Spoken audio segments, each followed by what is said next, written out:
sommes dans Genèse 49.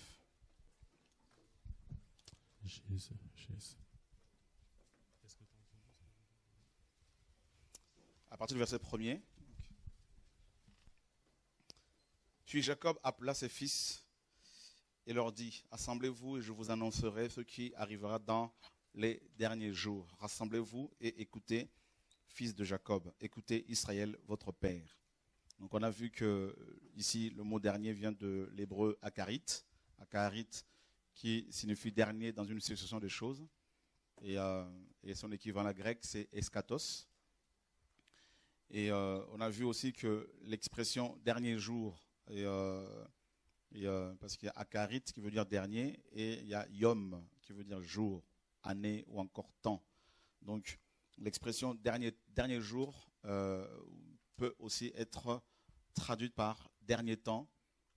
Et nous savons que Jacob est le premier homme à avoir parlé, à utiliser cette expression. Et avant lui, personne n'en avait parlé. Donc il a voulu que ses fils connaissent les choses qui allaient subvenir à la fin de temps. Et on a parlé un tout petit peu depuis avant-hier, on a parlé de certaines choses qui allaient arriver. Et ce soir, on va parler particulièrement de la grande tribulation.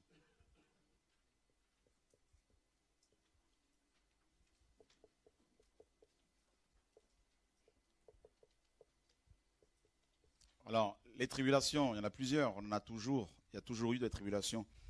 Les vrais enfants de Dieu connaissent des tribulations. L'apôtre Paul nous dit que, il dit dans Actes 14, 22, je crois, il dit c'est par beaucoup de tribulations qu'il nous faut rentrer dans le royaume de Dieu. Donc les tribulations font partie de notre vie quotidienne. Donc, mais la grande tribulation, c'est différent parce que c'est une période bien définie. Et le premier croyant à avoir connu une tribulation, c'est Abel. Donc vous voyez bien que souvent, beaucoup de chrétiens confondent. Beaucoup confondent tribulation et grande tribulation. Et donc il faut vraiment faire cette distinction-là. C'est vraiment important de le souligner. Les tribulations, il y en a toujours eu. Mais la grande tribulation, non. Ça, c'est vraiment une période bien définie. Et il y a aussi beaucoup de questions. Beaucoup de gens qui sont troublés parmi les chrétiens, notamment ceux qui étudient la prophétie biblique. Et parce que ils sont troublés parce que certains disent que l'Église va traverser la grande tribulation, d'autres disent non, elle ne va pas traverser la grande tribulation, alors une confusion là. Et alors on va bien sûr aller dans les Écritures pour voir un peu ce qu'elles disent. Alors, rappelez-vous bien qu'on ne peut pas interpréter la prophétie biblique en mettant de côté Israël. Et pourquoi? Parce que c'est le premier peuple, c'est le peuple qui a reçu la Torah. Et malheureusement, il y a une doctrine qui s'appelle la doctrine de la substitution. Donc, vous savez, on va rentrer un peu dans des termes assez compliqués. Et c'est pour ça que ça va être un peu de l'os pour certains. Mais ceux à qui cette parole est destinée vont la saisir. Et ceux qui ne vont pas la comprendre, ils vont regarder la vidéo plusieurs fois et puis Dieu va les aider. Et la tribulation, comme je disais là, Israël a reçu la Torah, Israël a été éclairé, Israël a reçu beaucoup de promesses de la part d'Adonai, de la part de Yeshua. Et il y a une doctrine qui est venue par la suite, qu'on appelle la doctrine de la substitution ou du remplacement. Cette doctrine du remplacement dit que l'Église est devenue Israël véritable. Donc, et toutes les prophéties relatives à Israël physique sont attribuées à l'Église. Et c'est pour cela que ces gens disent que l'Église va traverser la grande tribulation. Et le premier à avoir jeté les bases, le premier homme à avoir jeté les bases pour la construction de cette doctrine, c'est Marcion. Marcion était un disciple de Simon le magicien, selon les historiens. Marcion est aussi le premier à avoir rassemblé les écrits de Paul. Et, il en avait reconnu 10 seulement. Il y en a 13 en tout. Il en a reconnu 10. Et il est le premier homme à avoir rassemblé ses corpus, ses écrits, et, alors qu'avant, personne ne l'avait fait. Et Marcion dira qu'il y a deux dieux. Le premier, c'est Démiurge, c'est le dieu méchant. C'est le dieu, selon lui, de l'Ancien Testament. En fait, je dis l'Ancien Testament pourquoi? Parce que c'est lui qui est le premier à utiliser ce terme-là. Ancien Testament et Nouveau Testament. C'est lui, les deux termes-là. Donc ça vient de Marcion. Donc Marcion a vécu au début du IIe siècle. Donc il a connu Simon le magicien, dont la Bible parle, hein, celui qui voulait corrompre Pierre pour avoir l'onction.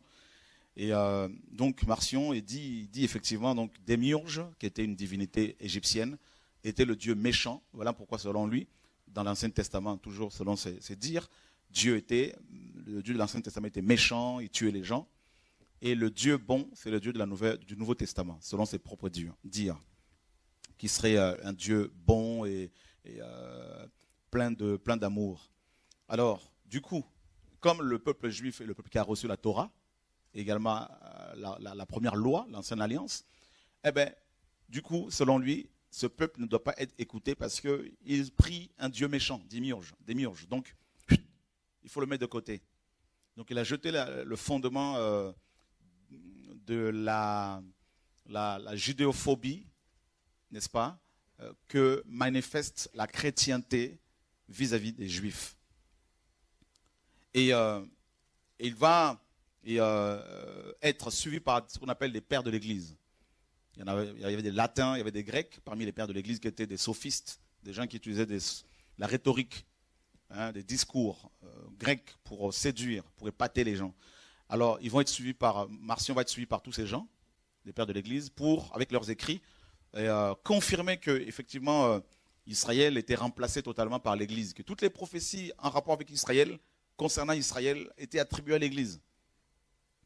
Et donc, ça fausse complètement la vision que ces hommes avaient, et même ceux qui ont suivi leur doctrine aujourd'hui, ça fausse leur vision concernant la fin de temps. Parce qu'ils ont exclu Israël de la prophétie biblique. Alors que la Bible nous dit que Yeshua va revenir à Israël. Donc Israël joue un rôle important, essentiel dans la prophétie biblique. Et Israël est une horloge. Et alors, nous sommes pour aller rapidement dans l'histoire, nous sommes dans le livre de Genèse. Donc je vais rapidement aller dans l'histoire biblique. Dans Genèse, les hommes de Genèse 11 se disaient qu'il fallait construire une tour, construire une ville également. Donc ils adoraient des divinités païennes, des démons. Et Dieu, à cause de la chute d'Adam et Ève, donc cherchait maintenant, après la chute d'Adam et Ève, cherchait un homme avec qui il allait de nouveau commencer une nouvelle histoire. D'accord? Et juste pour votre information, juste une parenthèse. Vous avez Adam, n'est-ce pas? Donc, le premier homme. Dieu, c'est lui qui a donné ce nom-là. On est d'accord, hein? Voilà. Adam veut dire tirer du sol, terrien. Alors, Dieu savait qu'Adam allait chuter. Il savait que Satan allait le corrompre, avant même de le créer. Il fait ce qu'il veut, il est souverain. Et Dieu avait prévu, en donnant ce nom-là, même en hébreu c'est comme ça, il avait prévu, n'est-ce pas, qu'il allait avoir Abraham, on en a déjà parlé, qu'il allait utiliser un homme qui viendrait plus tard, qui s'appellerait Abraham, le père de la foi, pour restaurer la foi. Il avait prévu également David, le royaume, et le Messie. Donc, quand Adam tombe, Dieu, qu'est-ce qu'il fait? Eh bien, il disperse tous ces hommes de Genèse 11 qui voulaient construire une tour et une grande ville, qui ne voulaient pas se disperser. Dieu les disperse, confond leur langage, et il va choisir l'un d'entre eux qui ne voulait pas se mettre avec eux, qui était certainement à part, parce qu'il cherchait le véritable Dieu, Abraham notamment, Abraham à l'époque. Dieu lui dit, sors de cette confusion-là, sors de Babylone. Et c'est là que l'histoire commence, l'histoire des enfants d'Israël. Parce qu'en parlant de la grande tribulation, on va forcément parler d'Israël. Forcément. Donc on va à la source. Dieu sort Abraham, leur ancêtre, de la Mésopotamie, de la Babylone, et il lui dit, je te conduirai dans un pays. Hein, voilà. un pays étranger. Je te montrerai ce pays. Et Abraham va suivre le Seigneur. Dieu va le tailler, le préparer, le forger, le séparer de son père, de son neveu Lot notamment. Et ensuite, Dieu lui dira dans Genèse 13, donc après s'être séparé d'avec son neveu, lève tes yeux et regarde toute cette plaine-là, tout ça là, ben, ça sera à toi. Il y a ta postérité. Et Abraham pleure. Abraham dit, mais j'ai personne. Dans Genèse 15, je m'en vais, je vais mourir. Et celui qui va hériter de moi, c'est, n'est-ce pas, Eliezer de Damas, un étranger. Et Dieu dit, non, non.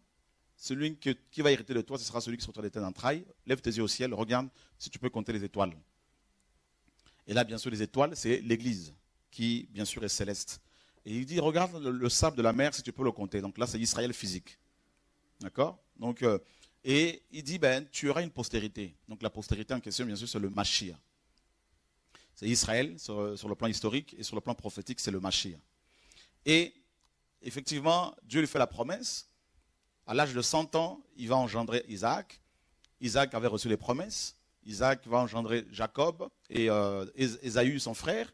Ésaü va être écarté. Jacob va être choisi par le Seigneur. Et il va recevoir la bénédiction d'Abraham. Et ensuite, Jacob va engendrer 13 enfants et 12 hommes, dont également avec une fille, hein, donc la 13e, Dina, qui va être écartée et, parce que c'était une femme. Et Dieu prend les 12. Et donc, il se retrouve par la suite en Égypte, parce qu'il y avait la famine à l'époque.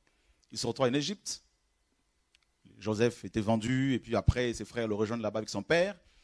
Et ils vont y rester selon les prophéties, la prophétie que le Seigneur avait donnée à Abraham dans Genèse 15. Ils vont rester en Égypte 430 ans. Et le pharaon qui avait connu Moïse, qui avait connu Joseph va mourir, et ensuite ce peuple va être persécuté par les Africains. Il ne faut pas oublier que Israël est né, cette nation est née en Afrique. Il ne faut jamais l'oublier. Et toute cette nation-là était aussi africaine. Il faut le souligner, ça on en a déjà parlé. Alléluia. C'est important de le souligner. Et Dieu envoie, n'est-ce pas, Moïse qui était aussi africain, né en Afrique, hébreu, mais né en Afrique, donc un Africain. Et Dieu le sort de là à l'âge de 40 ans, de l'Égypte. Il le travaille, 80 ans, à l'âge de 80 ans, donc il était déjà bien brisé. 40 ans après, donc à 80 ans, Dieu le renvoie en Égypte pour aller libérer son peuple.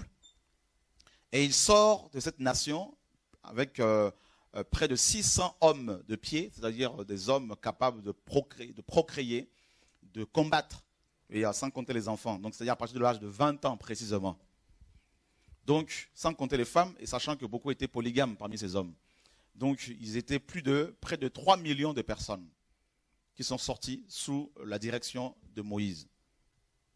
Et Dieu leur dit par Moïse, dans Deutéronome 28 notamment, vous entrerez dans une nation, vous posséderez, vous allez posséder une nation, vous allez construire une muraille, et arriver là-bas, eh bien, vous allez me rejeter. Une fois que vous aurez bâti des villes, tout ça, et bien construites avec une forte muraille, vous allez me rejeter. Je dis bien, l'enseignement, c'est pour les gens qui sont matures. Hein. Amen. Voilà. Donc, c'est une école, c'est la formation. Donc, c'est pas de l'évangélisation. Et c'est pour ça qu'il ne faut pas dormir. Amen. Voilà.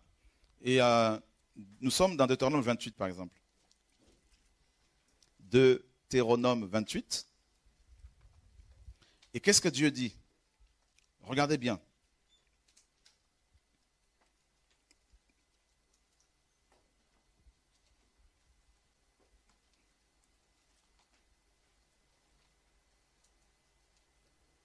Nous lisons à partir du verset 15. Mais si tu n'obéis pas à la voix de Yahweh ton Dieu pour prendre garde de pratiquer tous ses commandements et ses lois que je te donne aujourd'hui, voici toutes les malédictions qui viendront sur toi et qui t'atteindront.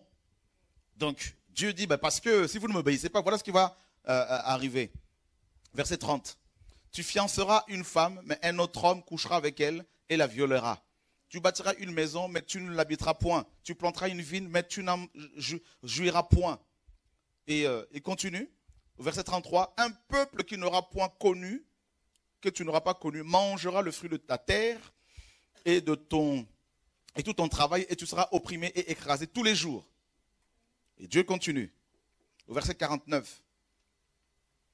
Et Yahweh fera partir de loin des extrémités de la terre une nation qui volera comme l'aigle.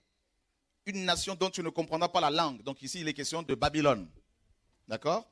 Et nous sommes ici, mes amis, plus de 800 ans avant que Israël ne soit déporté. Hein, près de 1000 ans même.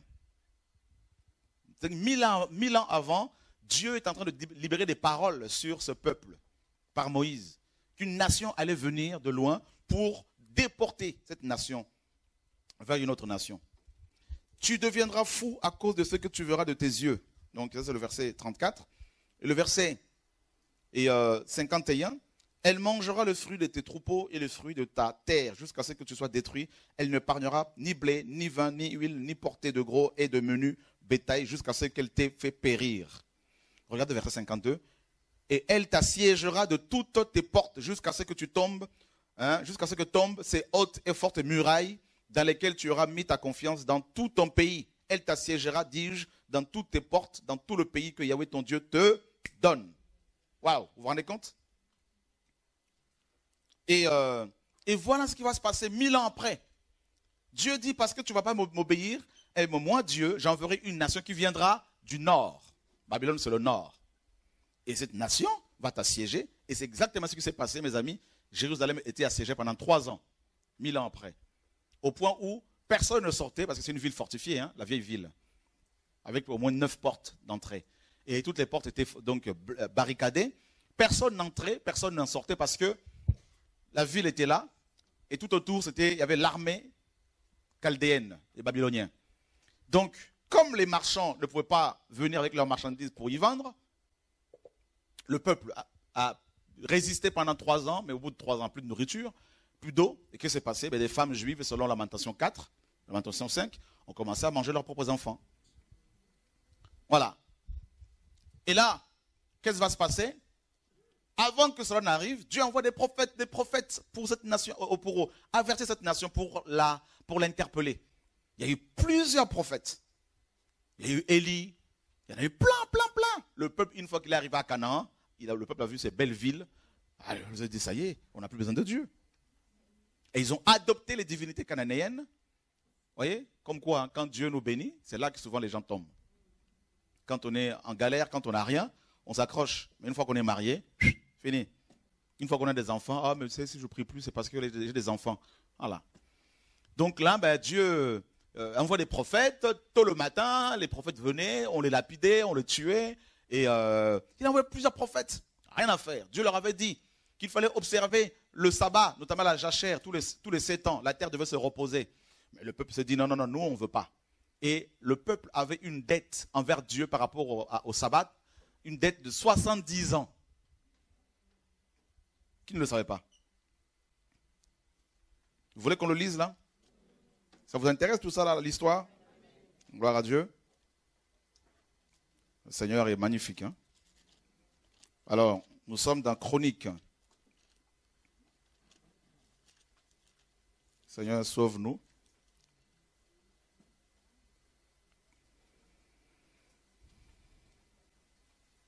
Nous sommes dans 2 Chroniques 36. Là, c'est 1000 ans après Moïse. Hein? Donc, la prophétie s'accomplit. Regardez bien. Comme quoi, quand Dieu parle, mes amis, là, il faut pas, même si la parole tarde à s'accomplir, là, elle finit par t'atteindre. 2 Chroniques 36, à partir du verset 18.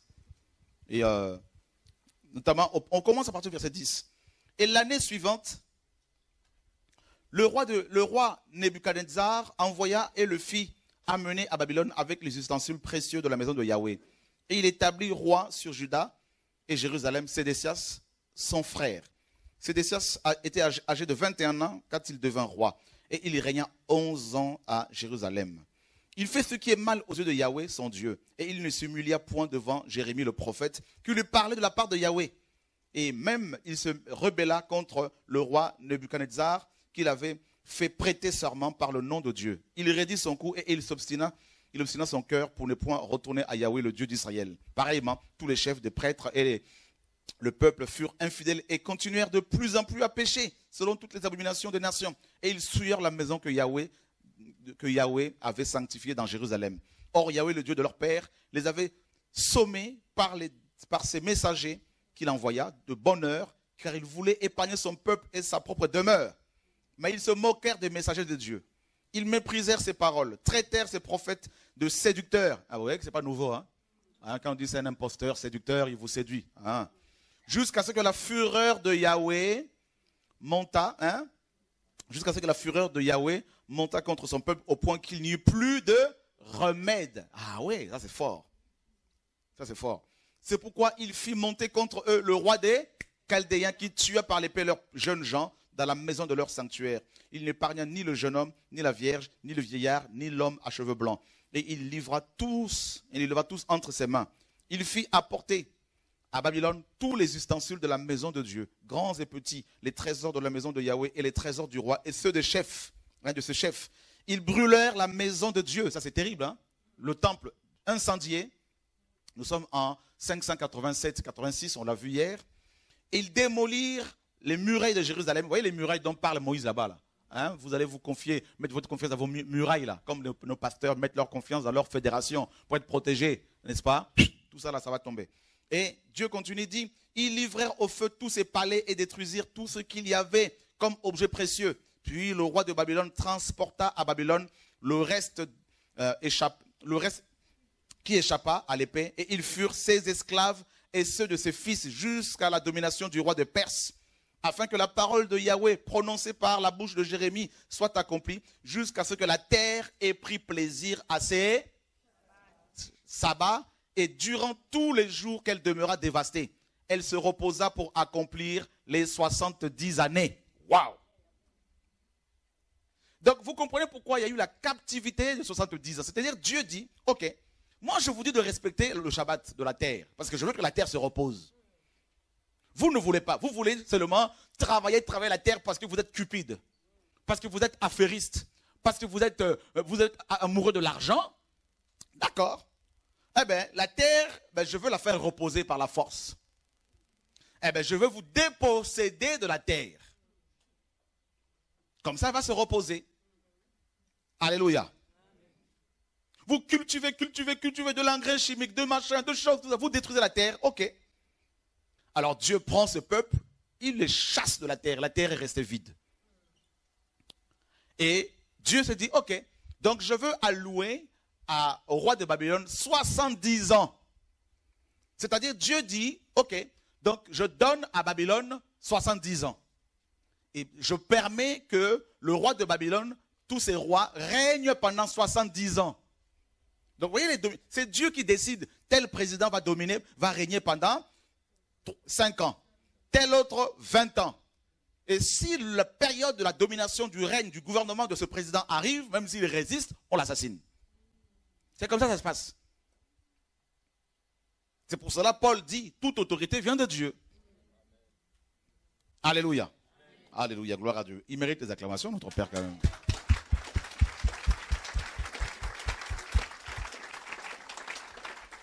Donc, pourquoi 70 ans de captivité? Parce que parce que le peuple avait une dette de 70 ans par rapport à la terre. Voilà. On nous dit que ce que tu sèmes, tu vas le récolter. Alléluia. Voilà. Et donc, 1000 ans après la prophétie de Moïse, ça s'est accompli. Le peuple arrive à Jérusalem, le peuple se glorifiait, le peuple se disait non, Dieu, on ne veut plus. Mais oui, mais c'est lui qui vous protège. Ah non, non, non, c'est plus Dieu. Là, nous avons des murailles qui nous protègent. Tu dis ok. Il envoie Jérémie. Jérémie arrive. On se moque de Jérémie. On dit c'est un séducteur, un faux prophète. On ouvre des sites internet sur Jérémie. On ouvre des blogs sur Jérémie. On fait des montages et tout ça. Là. On dit c'est du tai chi. On dit tout ce que tu veux. Alléluia. Je ne dis pas que je suis Jérémie. Ça, c'est juste pour nous faire. Alléluia. On se moque, on lapide. Non, je ne suis pas un homme. Tout ça, tout ce que vous voulez. Alors, on dit ok. Il y a même eu les lamentations de Jérémie, pour vous dire. Tellement qu'il a pleuré, ce prophète. On dit non, non, il ne faut pas parler de ce combat. Ce n'est pas biblique. Ah bon? Ah bon? Si vous n'êtes pas combattu à cause de Jésus, que vous n'êtes pas appelé, c'est tout. C'est pour ça que vous ne comprenez pas quand les gens qui sont combattus pleurent.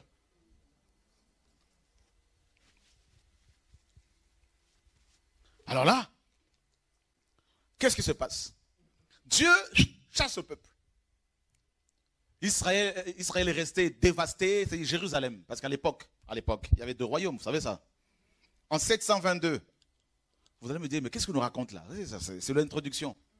Vous voulez de l'os, non? Amen. En 722, Salmanazar arrive. D'abord, Salomon a eu un enfant. Cet enfant n'a pas voulu écouter les conseils du Seigneur. Le royaume va être divisé. Royaume du Nord, dont la capitale était Samarie. Royaume du Sud, dont la capitale était Juda. Non, Jérusalem. Donc ça c'est Juda et ça c'est la Samarie. Regardez bien. Ce monsieur arrive en 722. Salmanazar, roi d'Assyrie, un Assyrien. Il arrive ici dans le royaume du Nord, dans la Samarie.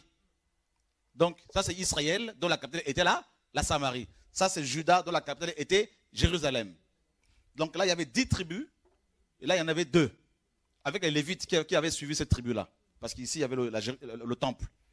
Lui, il arrive dans le royaume du Nord, en Israël. Il déporte presque tout le monde. Il laisse une petite population, et il part avec, il met une partie en Égypte, une partie en Assyrie, une partie un peu ici et là. Et puis, il s'aperçoit que le peuple qui était resté là, le peuple qui était resté, était tué par des bêtes sauvages et frappé. Alors, ses conseillers lui ont dit, le conseiller de Salmanazar, il faut renvoyer quelques personnes qui connaissent la loi du Dieu du pays pour qu'ils leur enseignent la vérité. Donc, il a pris des Égyptiens, il a pris des Assyriens, il les a amenés ici, il y a eu un mélange. Donc, ils adoraient à la fois Yahweh et leur divinité. Et ça a donné les Samaritains. C'est-à-dire voilà, c'est ça, des hybrides. Voilà pourquoi les Juifs ne les aimaient pas. Parce qu'ils disaient, vous n'êtes pas vraiment des Juifs, vous êtes mélangés. Vous comprenez un peu l'histoire? Voilà. Alors, ça c'est au 8e siècle. Mais ici, là, ils étaient comme, tous les rois du Nord étaient mauvais, tous. Ici, il y avait Akab, Jézabel, tout ça. Ici, il y avait des bons rois, la plupart étaient bons. N'est-ce pas? Ézéchias, tout ça là, notamment. Mais Dieu envoie Jérémie ici. Il a suscité ici. Ici, c'était Élie, dans le nord. Et les prophètes de Baal. Ici, c'était Jérémie, Ésaïe, tout ça. Alors, Dieu dit par Jérémie, repentez-vous, revenez à Dieu. Oh non, non. Mais écoutez, le nord était frappé. Vous aussi, ça va. Oh, ben, le nord, c'est le nord. Nous, non, pas du tout. Ok. Alors, Dieu envoie Nebuchadnezzar en 587. Déjà en 605. Et ensuite en 587. Et là, ben, comme on l'a vu, le temple cassé, détruit. Et là, Jérusalem est restée une ville abandonnée, une ville dans la désolation. Et qu'est-ce qui va se passer? Parmi les déportés, il y avait Daniel, qui était un jeune homme. Il y avait aussi Ézéchiel. Et ils ont pris le prophète Jérémie, ils l'ont amené en Égypte, en Afrique. Et Moïse avait même dit dans Deutéronome 28 que vous allez même retourner en Afrique, en Égypte, d'où vous êtes sortis. Effectivement, ils ont pris Jérémie, ils ont dit non, l'armée chaldéenne est là, il faut se sauver. Ils ont pris Jérémie, ils ont dit tu vas venir avec nous en Égypte. Jérémie ne voulait pas, ils l'ont attrapé par la force en Égypte. Et c'est là-bas qu'il est mort. Et maintenant, arrivé à Babylone, le peuple va perdre la langue hébraïque. Le peuple va commencer à parler le chaldéen, l'araméen. Et Dieu va, n'est-ce pas, demander à Ézéchiel de prophétiser là-bas. C'est pour ça que si vous lisez Ézéchiel 1, il commence par dire, j'ai eu des visions divines, j'étais parmi les captifs. Vous voyez? Voilà. Et il a prophétisé, mais le peuple ne voulait pas écouter. Ils ont dit non, c'est un faiseur de paraboles. Alors arrête. Et Daniel était jeune. Daniel persécuté, combattu. Et 70 ans après, Daniel, selon Daniel 9, tombe sur les écrits de Jérémie. Et il dit maintenant, ça fait déjà 70 ans que nous sommes, ça fait 70 ans que nous sommes ici. Donc logiquement, on doit sortir de la captivité. Alléluia. Il pleure, il prie. Et là, nous rentrons dans Daniel justement. On va aller voir Daniel, notre frère. Vous aimez Daniel? Oh, Jésus, sauve-nous. Mais avant d'aller voir Daniel, allons voir Matthieu 24. Est-ce que vous suivez un peu là? Ou c'est compliqué? Vous suivez? Qui dit que c'est dur là un peu là? Bah oui, parce que c'est pas recevez. Là c'est... Et encore là, j'abrège parce que je sais que beaucoup ne suivent pas. Là, il faut vraiment sélectionner. Hein? Ceux qui ont l'habitude de manger de l'os, là, parce que là, ils vont dire, mais on ne capte plus rien, là, on a perdu le fil. Là, bon, Matthieu 24. On parle de la grande tribulation, mais voilà la source. Comment ça a commencé? Pourquoi ça vient? Tout ça, pourquoi? Matthieu 24, regardez bien. Comme Jésus sortait et s'en allait du temple, ses disciples s'approchèrent de lui pour lui en faire remarquer les bâtiments du temple. Mais Jésus leur dit, voyez-vous bien toutes ces choses? Je vous le dis en vérité, il ne restera pas ici pierre sur pierre qui ne soit démoli. Puis s'étant assis sur la montagne des Oliviers, ses disciples vinrent à lui en particulier et lui dirent, dis-nous quand ces choses arriveront-elles et quel sera le signe de ton avènement et de l'achèvement des âges, hein, ou de l'âge. Et qu'est-ce que le Seigneur dit au verset 15? Or, quand vous verrez, hein?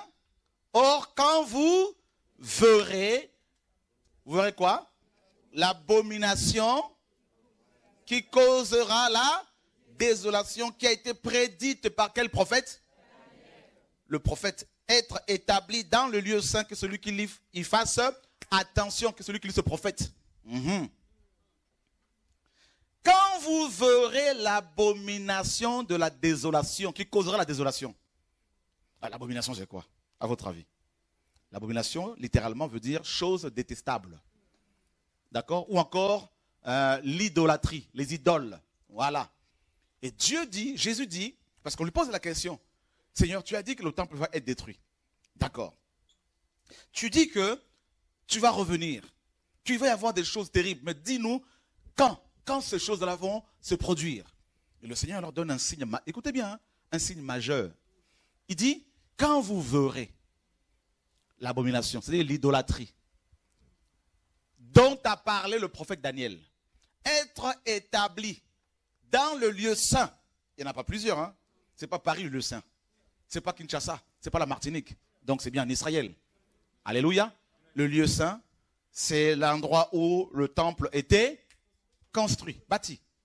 Quand vous verrez que ce lieu devient le théâtre de l'idolâtrie, tout ça là, le siège de l'idolâtrie, eh bien celui qui lit Daniel, fasse attention. En fait, Jésus dit quoi? Vous voulez connaître la fin de temps? Vous voulez connaître les choses qui vont arriver par rapport à la fin de temps, sur la fin de temps?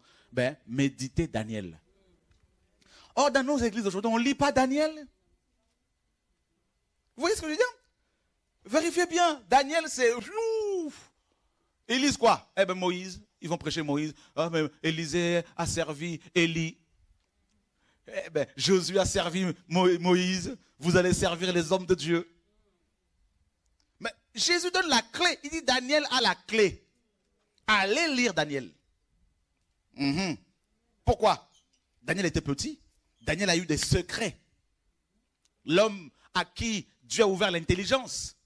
Dieu a envoyé l'ange Gabriel pour lui ouvrir l'intelligence. Et vous, dans les églises, on prêche qu'à les hôtels. Il faut bâtir les hôtels pour être guéri. Il faut donner 300 € comme ministère me disait tout à l'heure pour avoir la guérison, pour avoir... Oh, mais c'est pas possible. Il dit que celui qui lit ce prophète fasse attention. Comment voulez-vous que les gens fassent attention s'ils ne lisent pas le prophète Daniel? Or, si on lit Daniel, on va forcément lire Ézéchiel. Et si on lit Ézéchiel, on va forcément lire l'Apocalypse de Jean. Parce qu'ils ont parlé des mêmes choses. Alors là, que se passe? Qu'est-ce que Daniel a dit justement? On va le voir rapidement. On va revenir sur Matthieu 24, mais on va d'abord dans Daniel là-bas. Allons voir Daniel. Là, ça devient encore intéressant. Là. On sort de l'histoire. On va revenir encore dans l'histoire.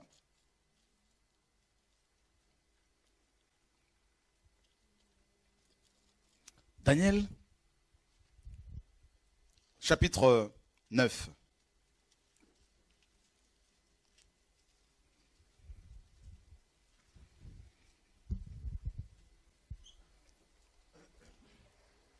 J'ai chaud là, excusez-moi 2 secondes, là, j'ai besoin de ça. Je vais vous le rendre après. La première année de Darius, fils d'Assuérus, de la race des Mèdes, lesquels étaient établis rois sur le royaume des Chaldéens. La première année, dis-je, de son règne, moi, Daniel, je discernais par les livres, donc Daniel, Jérémie, que le nombre des années dont Yahweh avait parlé au prophète Jérémie pour finir les désolations de Jérusalem, vous voyez les désolations, hein? Voilà, était de 70 ans. Donc il dit, mais attends, mais ça fait déjà 70 ans qu'on est là. Mais pourquoi on est toujours ici à Babylone? Il faut qu'on sorte logiquement parce que Dieu est juste. Donc il a commencé à prier, il prie. Verset 21. Je parlais encore dans ma prière quand l'homme, Gabriel, vous voyez, c'est un homme, hein, comme un homme, c'est un ange, mais il est comme un homme. C'est ce que j'ai vu aussi. Je n'ai pas vu les ailes en tout cas. Que j'avais vu précédemment dans une vision s'approchait de moi d'un vol rapide au moment de l'offrande du soir. Il m'instruisit et s'entretint avec moi. Il me dit, Daniel, je suis venu maintenant pour ouvrir ton intelligence. Bah oui, pour comprendre la parole du Seigneur, il faut qu'on ait l'intelligence ouverte. Alléluia.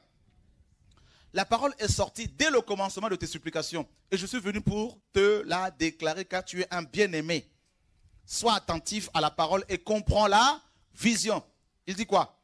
Il y a 70 semaines fixées sur les nations, sur ton peuple et sur ta ville sainte pour abolir la transgression et mettre fin au péché, pour faire la propitiation pour l'iniquité, pour amener la justice éternelle, pour mettre le sceau à la vision et à la prophétie et pour oindre le saint de saints. On s'arrête là 2 secondes. Voilà. 70 semaines. D'accord? On a dit que 70 semaines étaient fixées sur ton peuple. C'est-à-dire le peuple juif. On est d'accord? Et pas sur les Africains, pas sur les Européens, sur ton peuple. Et Daniel était juif. Vous voyez que la grande tribulation ne concernait pas l'Église. On dit que c'est le peuple de Daniel. Il ne faut pas déformer les Écritures, mes amis. Et ensuite, on dit sur ta ville sainte. Donc, c'est Jérusalem. C'est pour ça que dans Matthieu 24, Jésus dit que ceux qui seront en Judée, la Judée c'est Juda, dont la capitale est Jérusalem. Que ceux qui seront en Judée fuient dans les montagnes. D'accord? Donc, ça sort de la bouche de Gabriel. Et Gabriel vit au ciel. Il n'est pas passé par une école théologique. Il nous donne les informations exactes. Amen. Donc je préfère écouter le Seigneur que les hommes. Voilà. Donc la grande tribulation ne concernait pas l'Église. Donc ça c'est un des arguments que vous pouvez avancer ici. 70 semaines fixées sur ton peuple. Alors 70 semaines c'est des semaines d'années. Alors là, quand on a les calculs ici, ça va encore vous embrouiller. Parce qu'on va sélectionner quelques personnes une autre fois pour vraiment aller dans les détails. D'accord? Parce que ça fait, il y a 62 semaines, ça fait 483 ans à peu près. Donc on ne va pas rentrer là-dedans aujourd'hui. Parce que, ça va tout le monde? En fait, je disais pourquoi? Parce qu'il y a des gens qui viennent de se convertir. Donc c'est sûr qu'il faut la sagesse. Donc on fait l'équilibre. 70 semaines. En fait, de Daniel au Messie, à Jésus, lors de sa crucifixion, il s'est écoulé 69 semaines en tout. Il restait une semaine. D'accord? Ok. Qui peut nous lire rapidement Ézéchiel chapitre 4?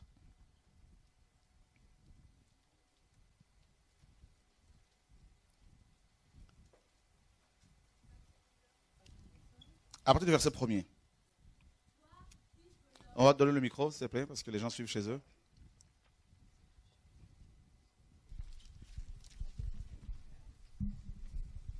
Ézéchiel 4. À partir du verset 5. À partir du verset 5. Et je t'ai assigné un nombre de jours égal à celui des années de leur iniquité. 390 jours, ainsi tu porteras l'iniquité de la maison d'Israël. Et quand tu auras accompli ces jours-là, tu dormiras une seconde fois sur ton côté droit. Et tu porteras l'iniquité de la maison de Juda pendant 40 jours.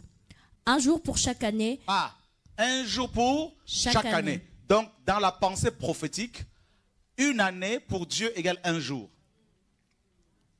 Tout comme 1000 ans égale un jour. D'accord? Donc, vous voyez que la semaine qui reste là, sur les 70 semaines, donc je le dis bien, 70 semaines étaient fixées, c'est les semaines d'année. Donc, un jour, c'est une année. D'accord? Donc, si vous multipliez 70 fois 12, vous allez avoir 490 ans. On est d'accord, hein? Donc là, je fais le calcul juste pour que vous compreniez, qu'est-ce qu'il nous raconte. Donc, 70 semaines d'année, c'est des semaines d'année, c'est des semaines prophétiques. Donc, si vous multipliez 7 fois 12, ça fait combien?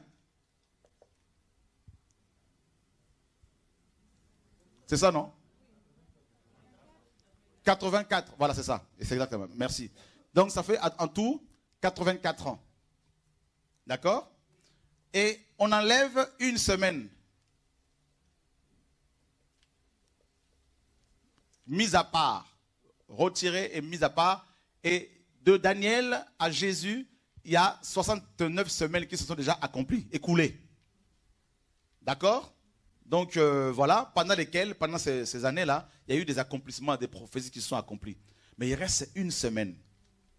Et une semaine là, ça fait donc un jour égale une année. Donc si vous multipliez 7 fois combien? Ouais, 7 fois 1. Donc ça fait 7 ans. On est d'accord, hein? Donc 7 ans. Ok? Alléluia. 7 ans. Et si on divise par 2, 7 ans là, ça fait combien? 3 ans et demi ou encore 360. Non. 1260 jours ou encore 42 mois. Ça vous dit quelque chose là? Ça vous dit quelque chose ou pas? Voilà. 70 années. 70, c'est une semaine de 70 ans, de 70 semaines, voilà. Et c'est des semaines d'année. Un jour égale une année. Et si on multiplie tout ça là, donc 70 fois 12, parce qu'une année égale 12 mois, 70 fois 12, ça fait 840 à peu près années. Et non, 484 ans, voilà, à peu près. Donc, de Daniel, jusqu'à ce que toutes les prophéties s'accomplissent. Mais là, qu'est-ce qui va se passer? Il y a eu seulement 69 semaines qui se sont déjà écoulées. De Daniel au Messie, à sa crucifixion. D'accord? Et il reste une semaine, c'est-à-dire 7 ans. C'est ça, non? Non, 62 semaines. C'est dans 70, 63. C'est ça? Qu'est-ce que je raconte? Excusez-moi. Il y a 70 semaines d'année. D'accord? On a enlevé une semaine. Il reste 69. Ah ben c'est ça. Voilà, c'est bien ça. C'est moi. Voilà, donc 69 semaines se sont déjà écoulées. Et maintenant, ce qui nous intéresse ici, c'est la semaine qui reste là. Voilà. C'est la semaine qui reste. Parce que la moitié de cette semaine-là concerne la grande tribulation. Voilà.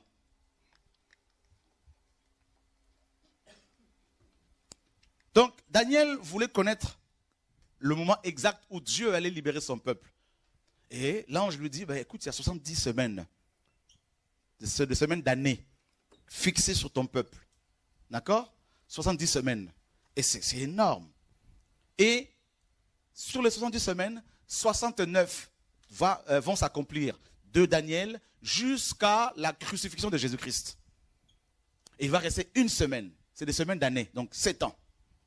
Ça fait partie de la grande tribulation. Donc 7 ans de tribulation et la moitié, c'est la grande tribulation. Et là, on continue dans la lecture de Daniel chapitre 9. Écoutez bien ici. Qu'est-ce que l'ange dit à Daniel? Au verset 24.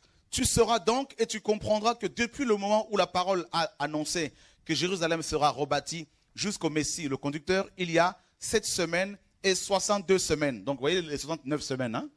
Voilà, qui se sont déjà accomplies. Vous comprenez là? C'est plus clair? Ok. Donc, il dit bien, je relis. Tu sauras donc et tu comprendras que depuis le moment où la parole a annoncé que Jérusalem sera rebâtie, jusqu'au Messie, hein, jusqu'au Messie conducteur, il y a 7 semaines et 62 semaines. Donc, de Daniel, quand la parole est sortie, quand il priait, Dieu envoie l'ange, la parole est sortie du ciel. Donc, de Daniel jusqu'au Messie conducteur, donc lorsque Christ est venu pour mourir à la croix, eh bien, l'ange dit, il va y avoir 69 semaines, qui sont des semaines d'années. D'accord?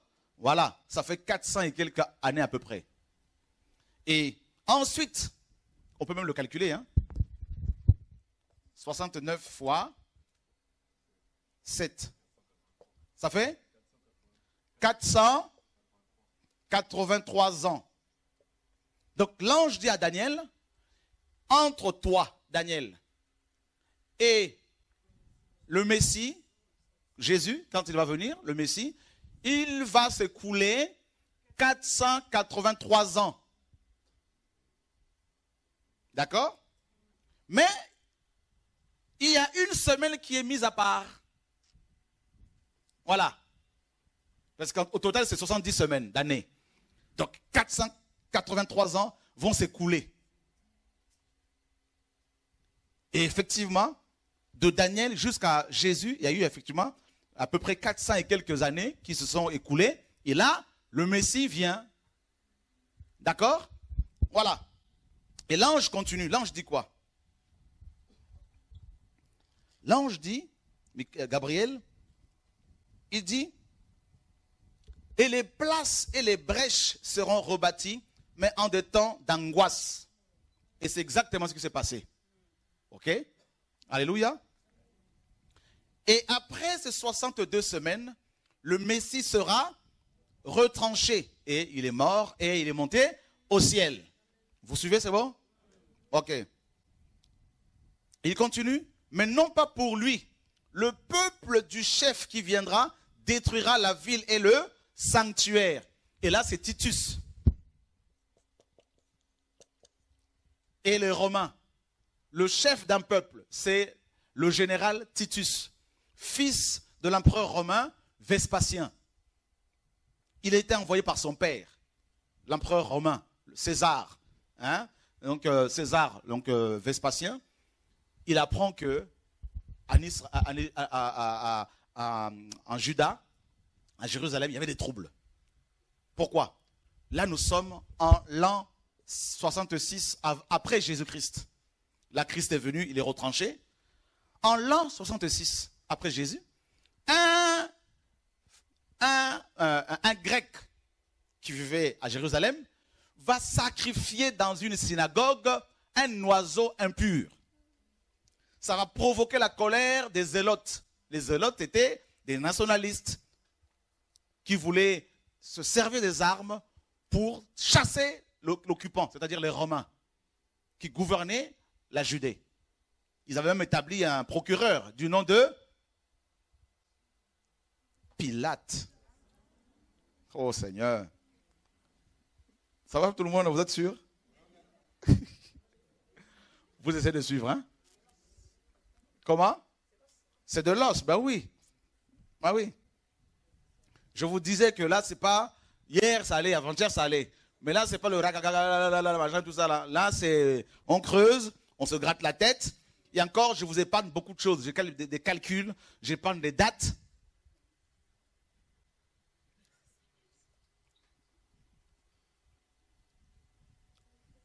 Hein? Comment je fais? Eh bien, c'est la grâce du Seigneur. J'ai pas besoin de feuilles, tout ça. Le Seigneur, tout est là-dedans. Alléluia. Mais vous savez que je ne suis pas, on n'est pas, là, on est en train de survoler. On est en train de survoler. Oui. On aime la parole. Mais on veut en face de nous avoir des gens qu'ils sont prêts aussi à recevoir de l'os. C'est pour ça souvent quand on est en mission là, excusez juste une parenthèse, c'est là que je donne aussi des enseignements profonds parce que tu sens que les gens ils veulent pas dormir. Et je dis non, on veut. Et là tu creuses. Ça t'excite et tu creuses. Donc là, en l'an 66, et allez vérifier, c'est des choses vraies. Hein. Le grec vient, il sacrifie un oiseau impur. Ça a provoqué la colère des zélotes. Les zélotes, c'était des nationalistes. Un des apôtres de Jésus-Christ était un zélote. D'accord? Et ils prenaient leur exemple de Finé. Enfin, là, c'est une autre histoire. Enfin, bref.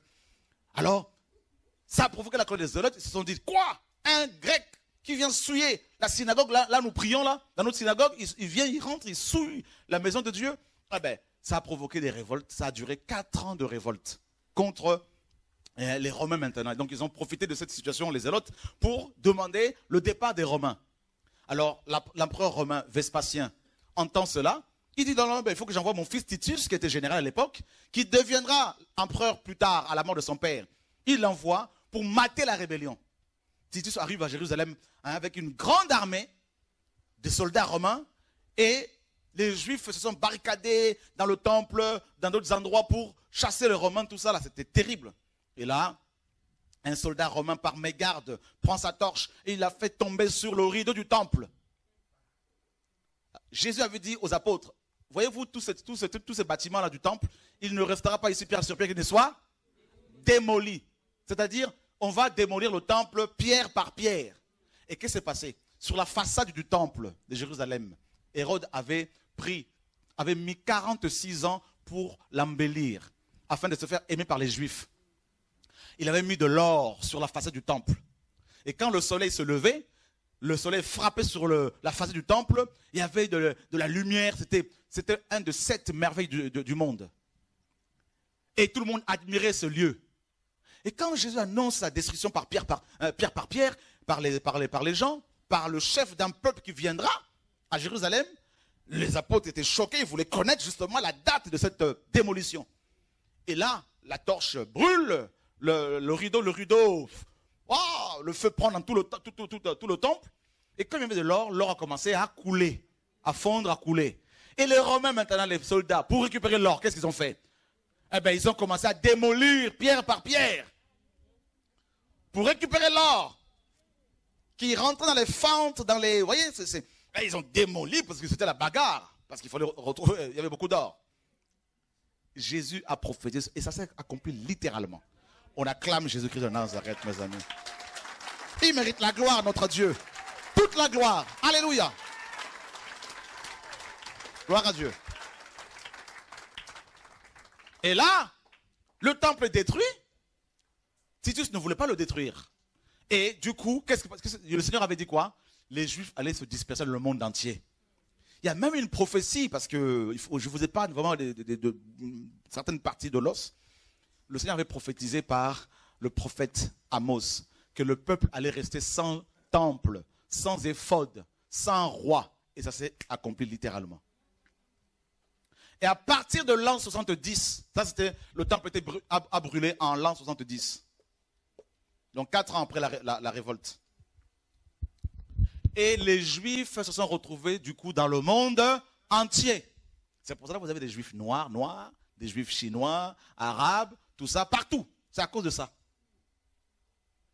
Et là, mes amis, Jésus dit, ce que le prophète Daniel a prophétisé, l'abomination dont il a parlé, quand vous allez la voir dans le temple, dans le lieu saint, que celui qui lit ce prophète fasse, attention, écoutez bien, écoutez bien. Vous voulez que je parle encore là? Vous êtes sûrs, mes amis, là? Daniel a prophétisé. Regardez bien, continuons dans Daniel là-bas. Vous voyez l'enseignement? Vous allez avoir l'enseignement. Si quelqu'un dort là, on diminue l'enseignement. Alléluia. Daniel 9.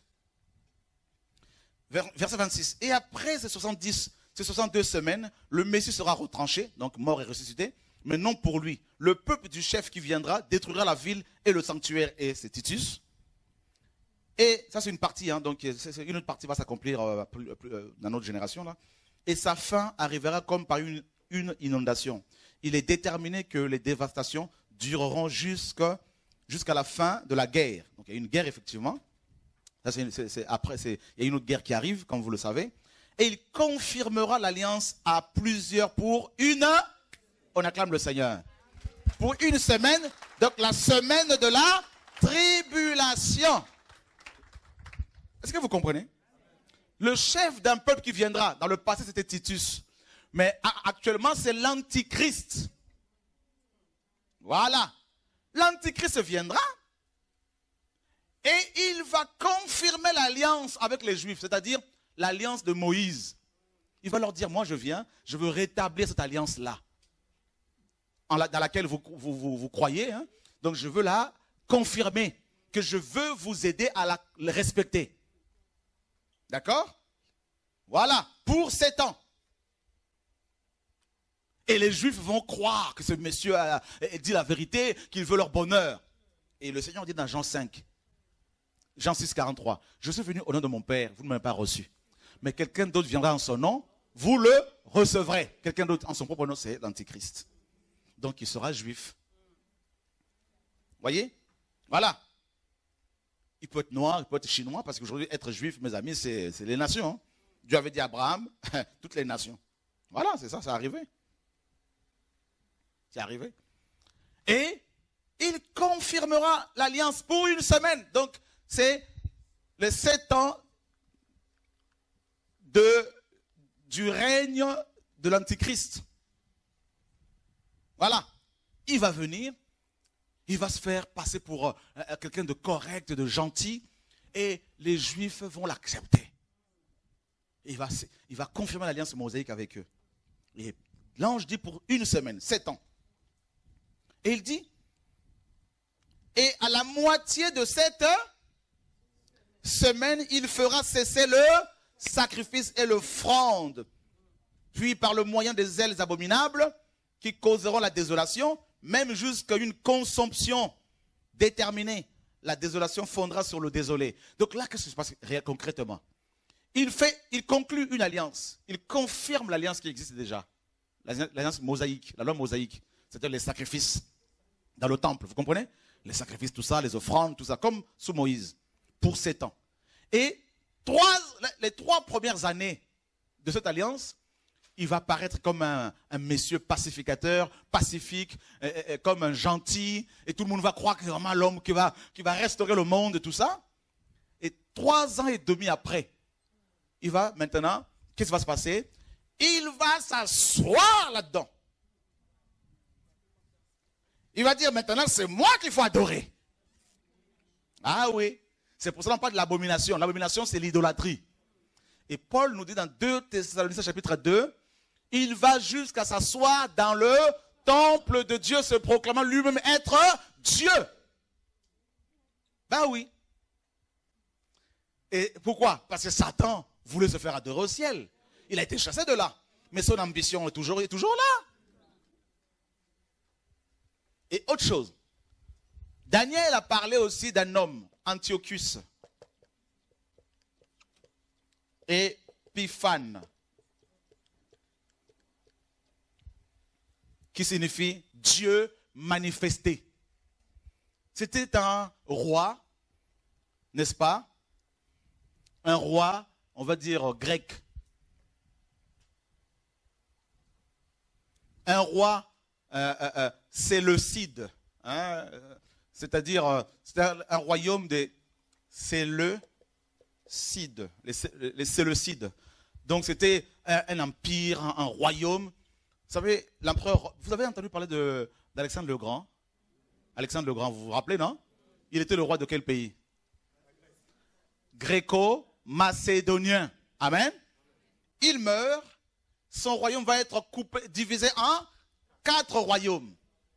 Et l'un de ces royaumes, c'est un grec, hein, l'un de ces royaumes c'était les Séleucides.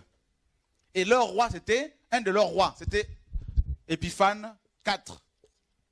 C'était le 9e roi de ce royaume. C'était des Grecs. Et lui, quand il arrive au pouvoir, il dit, nous sommes en l'an 65 à peu près. Il arrive au pouvoir, après Daniel. Hein.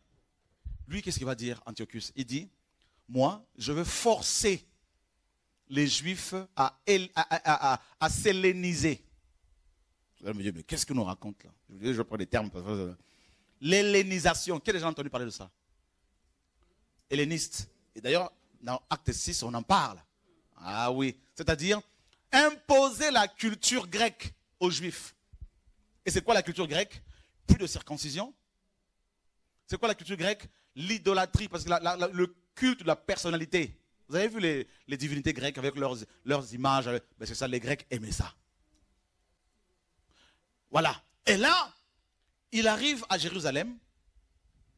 Il dit, enfin, il va introduire dans le temple, dans le Saint de Saints, là où on offrait des offrandes, hein, sur l'autel des holocaustes, il va sacrifier un porc.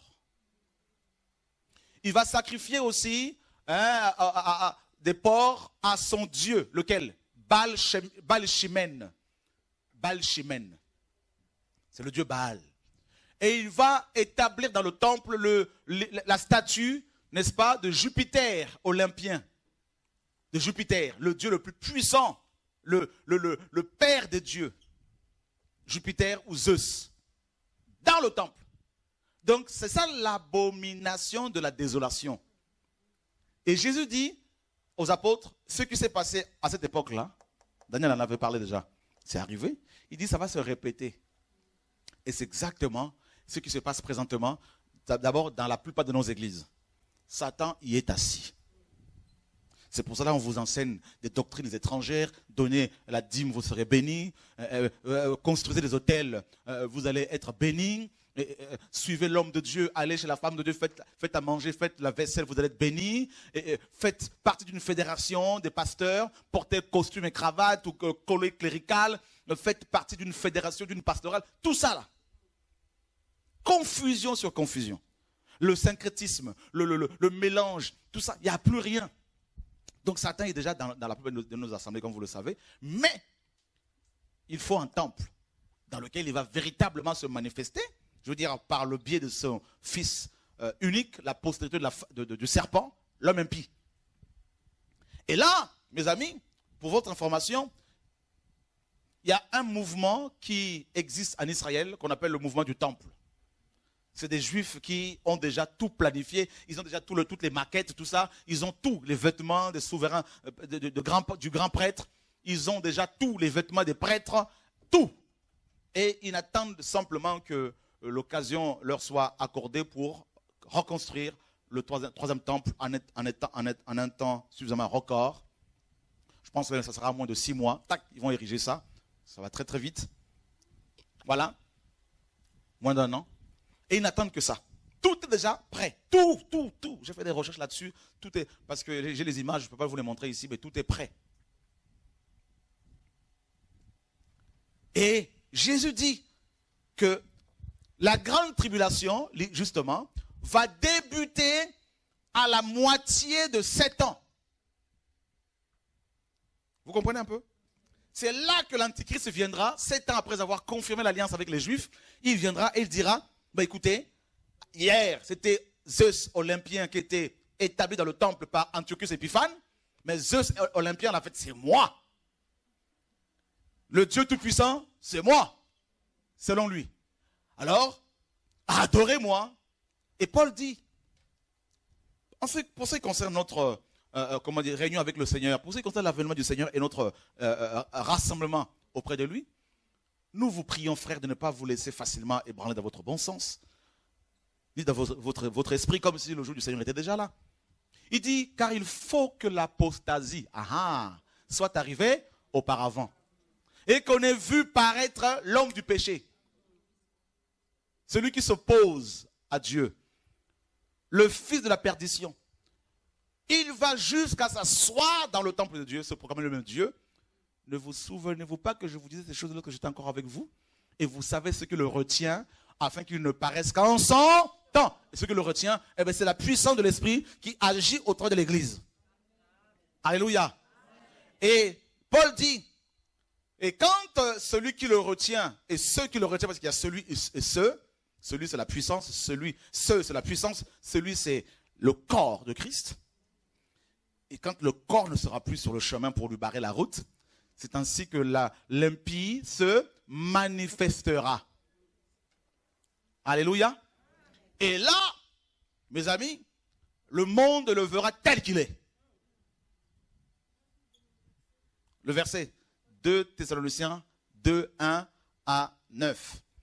Et on nous dit que l'avènement de cet impie, parce qu'il y a deux avènements. Le premier, c'est celui de l'impie, pour votre information. Ah oui, c'est ce que nous attendons là. C'est un avènement. Avènement veut dire présence. Le deuxième, c'est celui de Yeshua. Et il dit l'avènement de cet impie, de l'homme impie, la postérité du serpent, se fera par la puissance de Satan.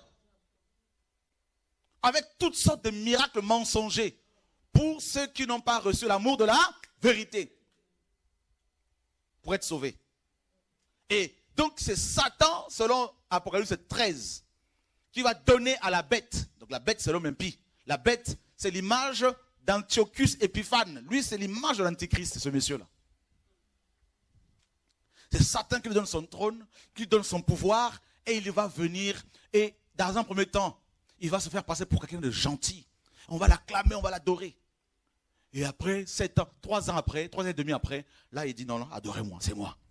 C'est moi. Ah ben non, ah ben non. Et là, comme à l'époque d'Antiochus, il avait interdit le Shabbat, la circoncision, et les femmes juives qui refusaient de suivre ces lois, les lois grecques, eh bien, elles étaient brûlées vives avec leurs enfants attachés à leur cou. Et Daniel dit même dans Daniel chapitre 7, 8 même, il espérera changer les temps et la loi, le calendrier. C'est terrible. Et on a dit que cette bête-là, la corne, dans Daniel là-bas, va faire la guerre aux saints et l'emporter sur eux. Ah oui, pendant la grande tribulation, beaucoup des Juifs seront persécutés. Beaucoup des Juifs seront écrasés. Jésus dit dans Matthieu 24, priez pour que votre fuite n'arrive pas un jour d'hiver. Et un jour, n'est-ce pas, de sabbat. Parce que le jour de sabbat, les Juifs ne peuvent pas faire plus de 2000 coudées. Selon Exode 16, 28. Le jour de sabbat, il faut que les Juifs restent à la place où ils se trouvent. Ça, c'est la loi de Moïse qui est déjà caduque. Mais comme ils ont rejeté le Messie, ils préfèrent Moïse. Donc, ils vont continuer à suivre ces lois. Et là, ils ne voudront pas se sauver si la grande tribulation tombe ce jour-là, le jour du sabbat. C'est chaud. Et il dit que celui qui sera sur le toit ne reparte pas en arrière. Il dit fuyez vers où? Vers les montagnes. Les montagnes représentent quoi? Les nations. Bah oui. Donc, Joël 3 nous dit que les Juifs seront de nouveau dispersés dans les nations. Comme en l'an 70 après Jésus-Christ. Et Zacharie 14, Joël 3 nous disent que les femmes seront violées pendant cette occupation-là. Violées. La moitié de la ville ira en captivité, nous dit. C'est fort, la moitié de la ville en captivité. Et ça va être terrible. Et c'est pour cela que Yeshua dit, quand vous verrez Jérusalem être encerclée par les nations, les armées des nations, sachez que sa désolation est proche. C'est déjà le cas, je vous ai dit, la finule est sur la frontière israélo-libanaise. Depuis des années déjà. Les casques bleus. Voyez? Et il y a déjà l'abomination sur le mont du temple, pour votre information. Je suis allé sur place pour voir. Faites des recherches, vous allez voir, vous allez constater vous-même ce que c'est l'abomination en question. Vous voyez? Mais là maintenant, on attend maintenant que l'homme en question lui-même vienne. Donc c'est pour ça que je vous disais que c'est une guerre, la troisième guerre mondiale, c'est la guerre de religion.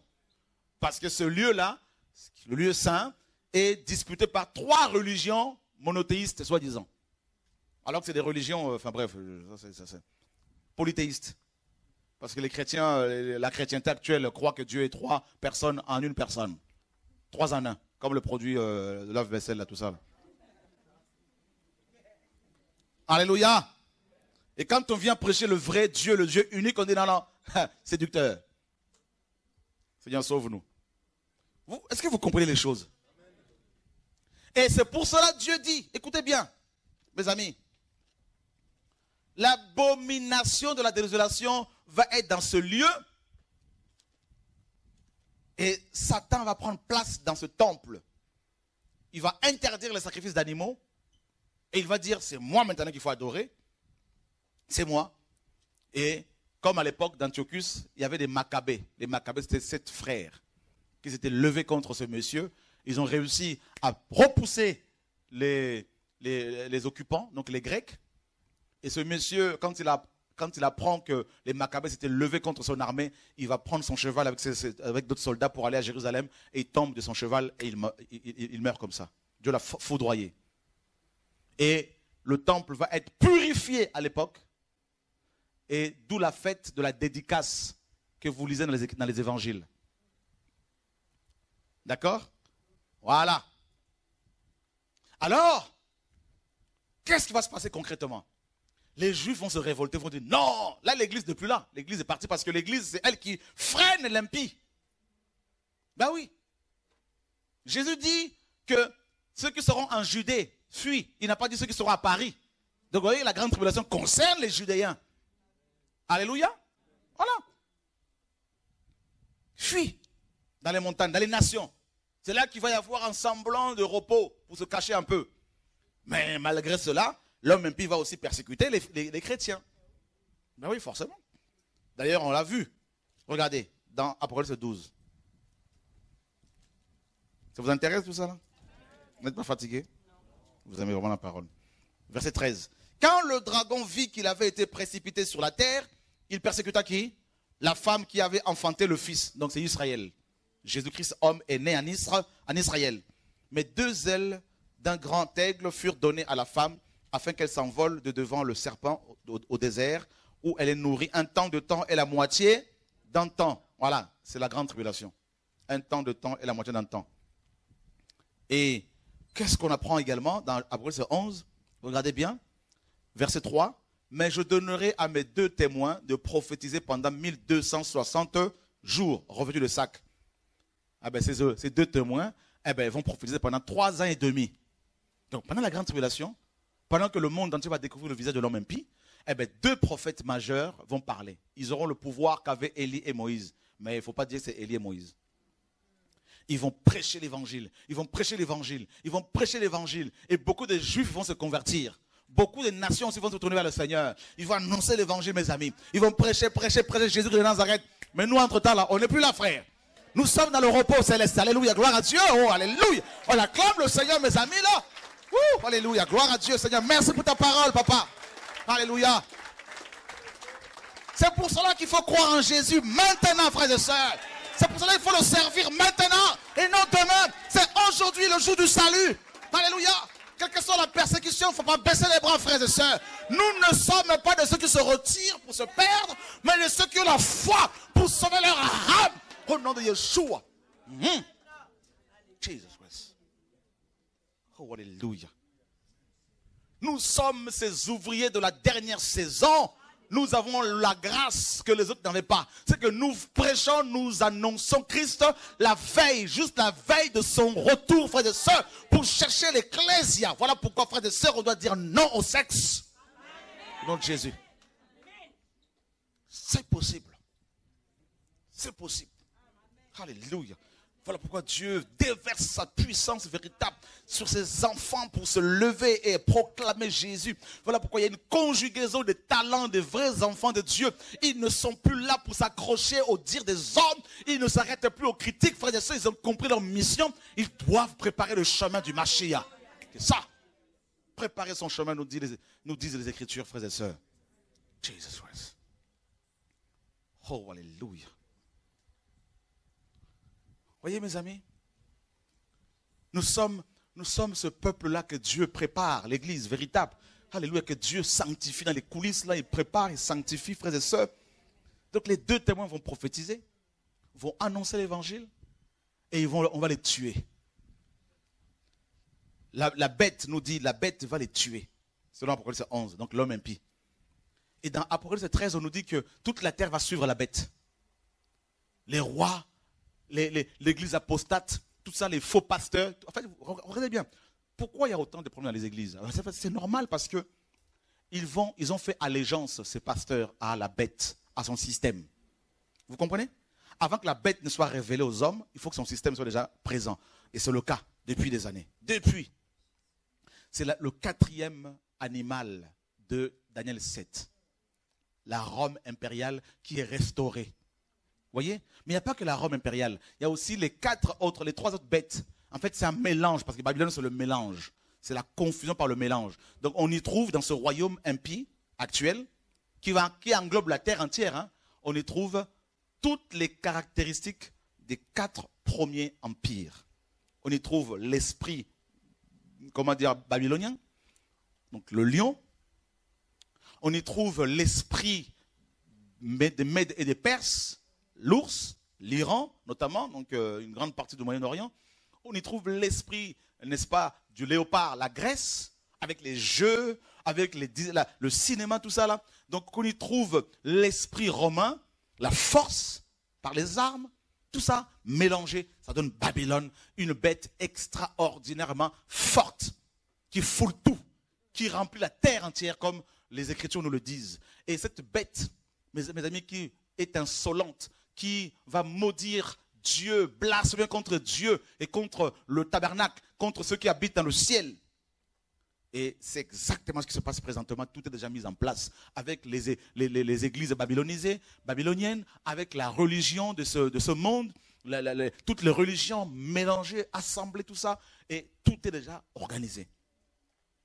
Et maintenant, qu'est-ce qui se passe présentement?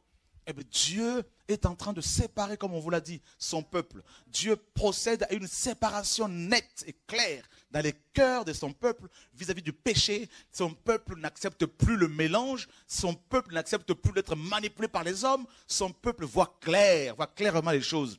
Et ils ne suivent plus les hommes bêtement. Ils suivent l'agneau, ils suivent la parole du Seigneur. Et Dieu prépare. Alléluia.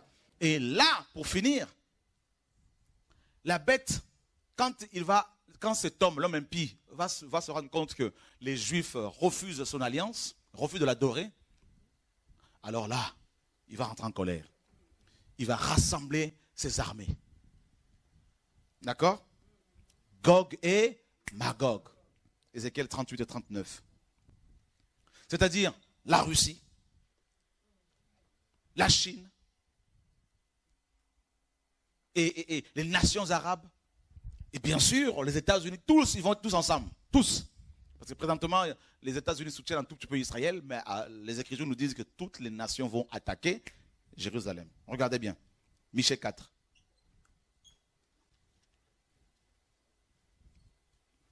Seigneur, merci pour ta parole qui nous sauve, nous guérit.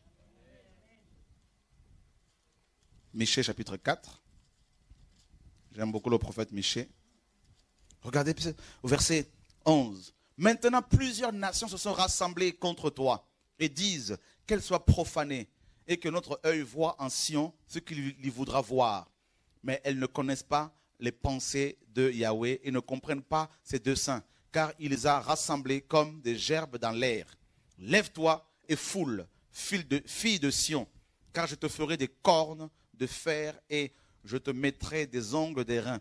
Et tu écraseras des peuples nombreux et tu consacreras par interdit leur profit à Yahweh et leur richesse au Seigneur de toute la terre. Voyez?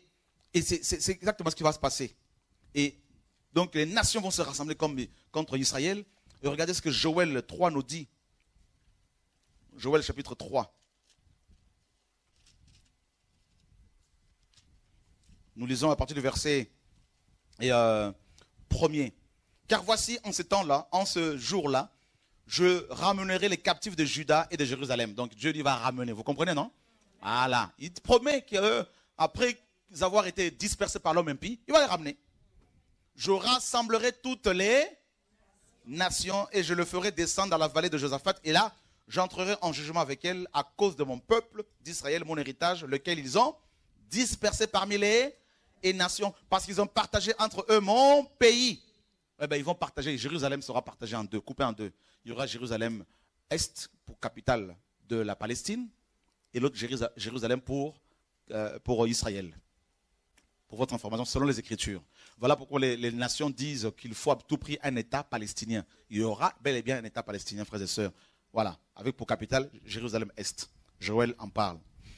Et là, donc on va dans Zacharie, chapitre 14. Voici le jour de Yahweh arrive et tes dépouilles seront partagées au milieu de toi, Jérusalem. Je rassemblerai toutes les nations à Jérusalem pour qu'elles lui fassent la guerre. La ville sera prise, les maisons pillées et les femmes violées. La moitié de la ville ira en captivité. C'est terrible, hein? Mais le reste du peuple ne sera pas retranché de la ville. Waouh! Donc la moitié de la ville, les femmes violées par les soldats de l'homme impie. Gog et Magog. Voilà. Les jeunes gens, des jeunes juifs exilés de force. Des maisons détruites. Le temple, mes amis, souillé bien comme il faut. Ce que Israël va vivre, ce sera du jamais vu. Et Jésus dit, ce sera un temps d'angoisse pour Jacob dans Matthieu 24. Il dit, dans Matthieu 24, ce sera la grande tribulation. C'est terrible. Il dit, si ces jours n'étaient diminués, raccourcis littéralement, personne ne serait sauvé. Mais à cause des élus, c'est-à-dire les Juifs, ces jours seront raccourcis. Et les Juifs, persécutés, écrasés par les armées des nations, seuls contre tous. Seuls contre les nations musulmanes, les nations européennes, les nations, mes amis, orientales, les nations africaines, même la Libye, selon Daniel 11. Même la Libye, les Égyptiens, les Congolais, tout ça, ça va être contre Israël. Toutes les nations, en fait. D'ailleurs, il y a l'ONU, hein, c'est l'Organisation des Nations Unies. Toute cette organisation-là contre Israël. Vous vous rendez compte, mes amis, là? Seul contre le monde entier. Tous. Comme quand Pharaon a attaqué Israël. Comme quand Sisera a attaqué Israël. Comme quand les nations, mes amis étrangères, attaquaient les Juifs. Ils se retrouvent à chaque fois seuls. Mais là, le Messie n'a pas dit son dernier mot, frères et sœurs. Parce que cette nation a reçu des promesses, mes amis. Dieu a dit qu'il n'a pas rejeté son peuple, mes amis. Alléluia, Jesus Christ. Alléluia. C'est pour cela que tu ne peux pas être chrétien et être en même temps judéophobe. Tu ne peux pas être chrétien et être antisémite. Ce n'est pas possible. Voilà. Parce que les Juifs, Dieu les a utilisés pour nous donner la loi, la parole, mes amis. La première église était totalement juive. Les 120 Galiléens, il ne faut jamais l'oublier, frères et sœurs. Nous devons être reconnaissants vis-à-vis de cette nation. Alléluia. Voilà. Celui qui bénit Israël, Dieu le bénit. Voilà. Et là, nous dit Zacharie 14, regardez au verset 3. Lisons-le à haute voix tous ensemble, mes amis. 1, 2, 3. Alors Yahweh sortira et il combattra contre ces nations comme il a combattu au jour de la bataille. Ses pieds se poseront en ce jour-là sur la montagne des Oliviers. Oh, Jesus Christ, alléluia. Et Yahweh sortira. Il sortira. Si on dit qu'il va sortir, c'est qu'il est quelque part. Il est caché quelque part. C'est comme si la porte est fermée, mais il va l'ouvrir, il va sortir. Alléluia. Jesus Christ, alléluia. Il sort d'où? Du ciel. Et Jean nous dit que le ciel va s'ouvrir et un homme, un être assis sur un cheval blanc, avec des armées derrière lui, frères et sœurs, assis sur des chevaux blancs. Ils vont, mes amis, alléluia. Oh, alléluia, Jesus Christ, alléluia. Sur sa cuisse est écrit un nom, roi des rois et seigneur des seigneurs. Alléluia, alléluia, Jesus Christ. Woo, Jesus. Alléluia. Oh, alléluia. Ses vêtements étaient teints de sang. Son nom est la parole de Dieu. Au commencement était la parole. C'est ça la parole, mes amis. Là. La parole qui sort. Là, c'est après le tribunal de Christ. C'est après les noces. Maintenant, chacun de nous aura un cheval. Il y a un cheval blanc qui t'attend au ciel, mes amis. Là. Nous allons faire de l'équitation, mes amis. Là. Alléluia. Jesus Christ. Alléluia. Oh, alléluia. Alléluia. Oh, alléluia. Il y a un cheval là-bas au ciel qui t'attend. Mes amis, on va descendre. On va descendre. On va descendre. La parole dit quoi, mes amis? La guerre aura lieu à Armageddon. C'est un espace, c'est un lieu bien spécifique. C'est un endroit, mes amis, qui va permettre aux armées qui viendront de l'Orient, la Chine, avec 200 millions de soldats, vous vous rendez compte? Les armées de l'homme impie, 200 millions de soldats. Les Russes, les Français, les Anglais, les Arabes, tout ça, là, ils vont venir. Ils vont attaquer Jérusalem, frères et sœurs. 3 esprits sortiront de la bête, donc l'antichrist, du faux prophète, la papauté, l'église babylonienne. Et aussi du dragon. C'est comme des grenouilles, selon Apocalypse 16. Ces bêtes, ces démons vont rassembler les armées du monde pour aller attaquer Israël. C'est une guerre spirituelle, frères et sœurs. Les démons seront derrière. Je vous dis, avec des bombes nucléaires qu'ils ont fabriquées, mes amis, c'est pour nous attaquer ce jour-là. Ils vont pointer leurs armes sur nous, frères et sœurs. Ils vont les rassembler dans le lieu appelé Armageddon. Ouf, alléluia. Et là, ils vont tirer sur nous quand on va descendre. Et là, c'est là qu'on vivra l'accomplissement de cette parole qui dit dans Ésaïe 54. Toute arme forgée contre toi sera sans effet. Et toute langue qui se lève contre toi en Jésus la condamnera. Cette parole de Psaume 91 qui dit que 1000 tombent à ta gauche, 10 000 à ta droite, tu ne seras pas atteint. Oh, les armes, les balles vont ricocher. L'arme atomique, on va balancer l'arme atomique, ça va ricocher sur toi. Oh, pourquoi? Parce que nous aurons des corps incorruptibles. On ne peut plus mourir. On ne peut plus être touché, frères et sœurs. La puissance de la résurrection. Alléluia, Jesus Christ. Là, il n'y a ni homme ni femme. Nous n'avons plus de sexe. Nous avons des couronnes pour ceux qui sont, mes amis, fidèles au Seigneur. Des couronnes sur des chevaux. Nous descendons, nous descendons, nous descendons, nous descendons. Oh, Jesus Christ. Yahweh. Yahweh a des pieds. Yahweh a des pieds. Mais c'est Jésus qui est Yahweh, frères et sœurs. Il est parti au ciel de la montagne des oliviers. Et il va redescendre selon les anges au même endroit. Il va dire à l'église, maintenant on descend. Car mon peuple physique est combattu. J'ai fait des promesses à Abraham. Je ne suis pas un homme, je suis Dieu. Je veille sur ma parole pour l'accomplir. Je dois descendre. Il est temps que le serpent ancien sache qui je suis. Véritablement. Parce qu'il le sait, mais il faut qu'il le vive. Et là, frère, il descend. Il descend. Il dit à un ange. Hein, on n'a même pas cité son nom. C'est un ange simple. Un peu, même pas Michael. On dit un ange va venir avec des chaînes. Il va prendre le dragon, le serpent ancien, celui qui gère les nations. Il va prendre ce serpent. Il vient ici, ce serpent. Allez à genoux là. Allez, tac, enchaîné, menotté. Les menottes de la Bible, frère. Menotté. Allez, tu vas faire de la prison. Toi et tes démons, les en prison. Aïe, aïe, aïe, aïe, aïe, aïe. Pendant 1000 ans, la terre est nettoyée des démons, purifiée des démons, frères et sœurs. Alléluia. Oh, Jesus. Et on va établir des trônes. Et tu vas t'asseoir sur un trône, toi, mon frère, pour juger les nations. Tu vas juger les rois de ce monde. Tu vas juger les militaires de ce monde. Les généraux, les colonels. Tu vas les juger, frères et sœurs. Et après ça, mes amis, le Seigneur va séparer le blé de l'ivraie. Les anges vont rassembler tous ceux qui se sont convertis pendant la grande tribulation.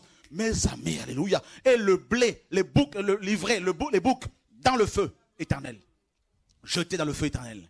Et la terre est purifiée. Mais le Seigneur dit, j'ai fait des promesses à Abraham pour restaurer la terre, à Moïse, tout ça. Maintenant, c'est le paradis sur terre. Mes amis. Oh, alléluia. Magnifique Seigneur, mon Dieu. Oh, alléluia. Alléluia. Fini la confusion. Il dit, mon peuple ne sera plus jamais dans la confusion. Fini. Fini. Et là, mes amis, ça va être, vous voyez, la grande tribulation. Pendant la grande tribulation, frère, Dieu va déverser les coupes de la colère de Dieu. Les 7 coupes de la colère du Seigneur sur le royaume de l'impie. Dieu va juger les abominables. Il va juger les impudiques, les voleurs. Selon Apocalypse, mes amis, tout est écrit. Là, j'abrège parce que voilà, ça va être terrible. Terrible.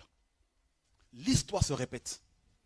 Il n'y a rien de nouveau sur la terre. Tout ce que nous vivons, c'est des choses qui sont déjà écrites dans ce livre. Voyez? Dieu d'Israël. Et Paul dit, le libérateur viendra de Sion. Oh oui. Et c'est alors que tout Israël sera sauvé. Et Zacharie 10 nous dit que les Juifs vont voir dans ses mains les marques des trous. Et ils vont pleurer sur lui. Oh, alléluia. Ils vont dire, en fait, c'est toi. Nous ne le savions pas. C'est toi, Jésus le Messie. Il dit, ah oui, c'est moi. Mais il va répandre sur eux l'esprit de grâce. Zacharie nous dit, alléluia. Oh, alléluia. Oh, alléluia. Et là, des conversions chez les Juifs, mes amis. Il va y avoir des pleurs. Comme un père, il va les rassurer. Prenez possession du royaume. Waouh. Justement, demain, on parlera de ce royaume-là. Le royaume millénaire. Mais comment ça va se passer? Comment on va gouverner, frères et sœurs? C'est glorieux. Glorieux. Donc, toutes les armes que les hommes possèdent, c'est pour la 3e guerre mondiale dans laquelle nous sommes déjà, mes amis, là. Et ça va aller de mal en pis. Et jusqu'à ce que, mes amis, l'homme impie se lève et dise physiquement aux gens, allons détruire Israël. Et là, il va provoquer la colère du Mashiach. Parce qu'il ne faut jamais toucher à son peuple. Quand on touche à un enfant de Dieu, Dieu se lève. Quand on touche à un messager de Dieu, Dieu se lève. Quand on touche à une femme que Dieu a mandatée, frères et sœurs, oh alléluia, oh alléluia, oh alléluia. Dieu se lève, Dieu prend position, alléluia. Parce que Dieu n'aime pas avoir honte. Dieu n'aime pas, mes amis, échouer. Dieu ne peut pas échouer. Voilà pourquoi l'œuvre que Dieu t'a confiée, l'œuvre qu'il t'a confiée, elle s'accomplira. Car quels que soient les dires des hommes, tant que tu craindras Dieu, je dis bien tant que tu marcheras selon la parole. Parce que ta vraie puissance, elle vient de la parole de Dieu. Ta véritable puissance ne vient pas des hommes, ne vient pas de ton jeûne, mais elle vient de la parole. Parce que la parole est la puissance de Dieu. C'est l'esprit de Dieu, mes amis. Là. Mes paroles sont esprit et vie, disait le Seigneur. C'est pour cela que Satan veut que tu lâches la parole. Il veut que tu abandonnes ta position. Voyez, nous devons connaître le temps. Nous devons connaître le temps de Dieu. Connaître, mes amis, l'horloge de Dieu. Le planning de Dieu par rapport à notre génération. Quel est le message présentement? Qu'est-ce que Dieu veut pour notre génération? Il est temps qu'on se sanctifie encore. C'est le temps de la repentance, de la préparation, mes amis. Là, je vous dis bientôt, là, ça va être la fin de notre calvaire, de notre souffrance, mes amis. Ça va être la fin définitive de toutes ces tracasseries. Et ça va être le ciel, l'éternité, la paix, la joie, le bonheur, la gloire de Dieu. Alléluia. C'est pour cela, présentement, juste une parenthèse, Dieu veut que tu travailles comme les Maccabées. Des gens qui ont pris position pour défendre la parole. Qui ont dit non à ce roi. Qui ont dit nous, abandonner la Torah, jamais. Jamais. Tu peux nous persécuter, mais jamais. C'est pour ça que je dis à tous ces hommes, vous pouvez faire tout ce que vous voulez, dire tout ce que vous voulez. Non, c'est fini, on n'a plus le temps pour ça. On veut rencontrer ce monsieur pour un débat. Quel débat? Je n'ai pas le temps pour ça, là. Non. Le seul débat que je peux avoir avec vous, c'est que vous m'ameniez un aveugle de naissance. Le Dieu qui le guérira, ce sera lui que nous allons adopter comme le Dieu véritable. Voilà. Débat théologique, ça ne m'intéresse pas. Vous avez votre livre, nous on a la Bible. Donc ça, on ne peut pas s'entendre. Non. Moi la Bible dit que Christ est mort à la croix, il est ressuscité. Vous vous dites qu'il n'est pas mort à la croix, quelqu'un a pris sa place. Donc il va y avoir des débats entre vous et nous. C'est le débat sur la puissance. Ça oui. Sur la démonstration de la gloire de Dieu. Ça oui. Amener un handicapé. Voilà. Quand Élie a débattu avec les prophètes de Baal, ce n'était pas sur la théologie. Ce n'était pas sur les mots, les discours. Il a dit que le Dieu qui répondra par le feu soit reconnu comme étant le véritable Dieu. C'est ça. Moi, mon Dieu, guérit. Jésus guérit. Et j'affirme haut et fort que Jésus est Dieu. Jésus est Seigneur.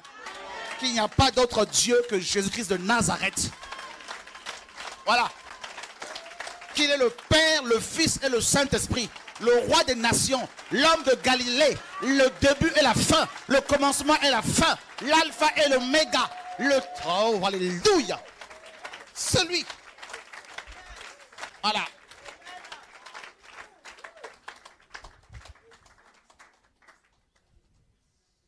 Qui veut son baptême? Il y a un frère qui voulait son baptême aujourd'hui. On va le baptiser tout à l'heure au nom de Yeshua. Une question? Oui? Dieu de gloire. Bonsoir. Bonsoir. Est-ce qu'on pourrait sauver sa famille à la fin, enfin avant la fin? Non, nous ne pouvons pas sauver nos familles. C'est Dieu qui sauve nos familles. Enfin, si on prie pour eux, enfin, ça oui. a la responsabilité. Quand Paul dit dans Acte 16, crois au Seigneur Yeshua, tu seras sauvé toi et ta famille, il s'adressait au chef de la famille. À l'homme, le geôlier. En tant que chef, il avait la responsabilité d'apporter la parole comme un prêtre à sa famille. Et c'est ce qui s'est passé. Parce qu'on nous dit que toute sa famille était réunie et Paul a prêché la parole à toute la famille parce que le chef a donné l'ordre, l'autorisation. D'accord? Donc, oui, on doit prier pour nos familles pour que Dieu les sauve. Et il n'y a pas de problème. Maintenant, il y en a qui peuvent refuser. Voilà. Oui?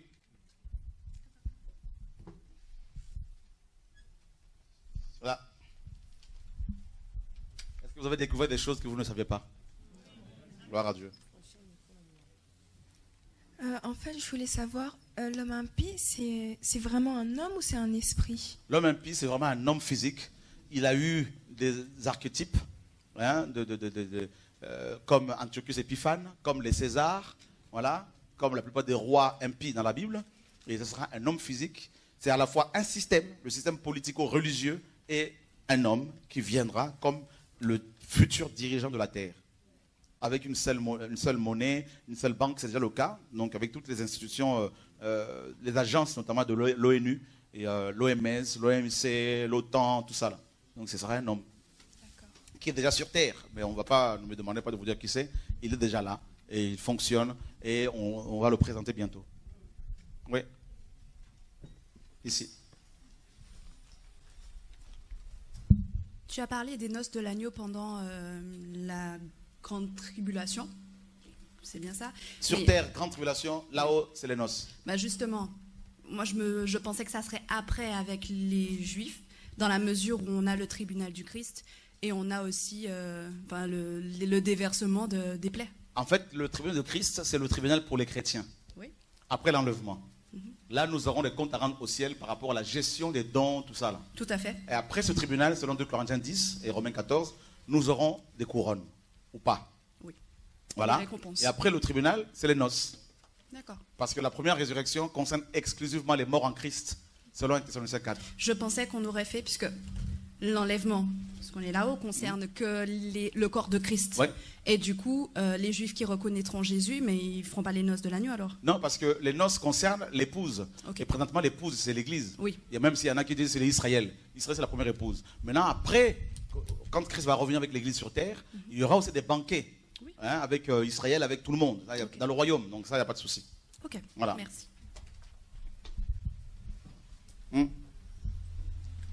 Continuez à lever vos mains pour qu'on vous voit. Ouais. Je voulais comprendre en fait le mouvement du peuple juif. Actuellement, le Seigneur, il ramène tous les Juifs en Israël qui font leur aliyah. Donc, en fait, il les ramène pour faire leur aliyah et ensuite, ils seront encore redispersés. Effectivement. D'accord. En fait, il y en a qui disent que c'est le Seigneur qui est à la base de ce mouvement-là. Il y a même des chrétiens qui vont financer ce retour. Mais en fait, c'est Christ qui va rassembler parce qu'il y aura de nouveau une dispersion, selon les Écritures. Il y aura de nouveau une dispersion par la guerre que l'homme impie va livrer aux Juifs, à Israël, et notamment. Donc et là, quand Yeshua va revenir physiquement, il va rassembler cette nation-là. D'accord. Et j'avais une deuxième question. Tout à l'heure, tu as parlé des zélotes et tu as dit que c'était les Juifs eux-mêmes qui avaient établi Pilate comme gouverneur? Non. En fait, les zélotes tiraient... En fait, ils prenaient pour exemple Phiné, le fils de... d'Aaron, qui avait défendu la justice du Seigneur. Donc, c'était un homme qui était intègre. Et ce n'était pas eux. Pilate a été établi par Rome, par l'empereur romain. Ok. Voilà. Comme Hérode aussi.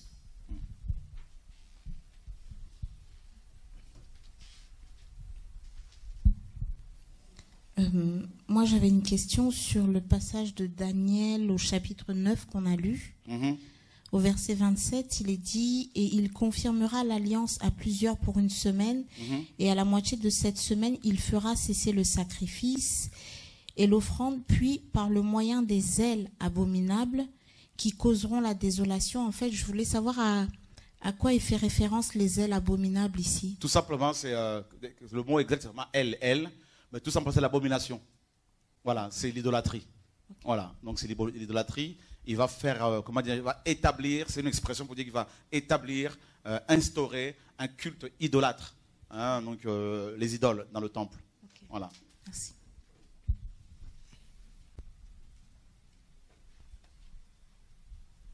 Moi j'ai une question. Quand Jésus reviendra pour sauver Israël, c'est ça le premier avènement ou c'est le deuxième avènement? Parce qu'on dit qu'il reviendra encore pour chercher... Il revient, le premier avènement c'est quand il est venu mourir à la croix. D'accord. Le deuxième avènement a plusieurs aspects. Le premier aspect c'est le départ de l'Église. D'accord? Et ensuite, physiquement, il va revenir pour Israël. Donc là, voilà. Le deuxième avènement a deux aspects. Le premier, c'est l'Église, en esprit, et le deuxième, c'est pour Israël. D'accord, merci. Oui, au fond, là-bas. Bonsoir. Bonsoir. Donc, en fait, je voulais poser la question sur la fille de Sion, où le Seigneur dit qu'il lui donnera des cornes de fer. En fait, on parle de qui? Là, on parle d'Israël. Fille de Sion. Sion, c'est Israël. D'accord. Voilà. Donc, Jérusalem est appelée aussi Sion. Donc, c'est une montagne, hein, la montagne de Sion. Okay, voilà. D'accord, merci. Donc, Dieu va armer son peuple. Dieu va donner la force à son peuple pour pouvoir se défendre. Mais c'est le Messie qui va leur apporter la délivrance totale.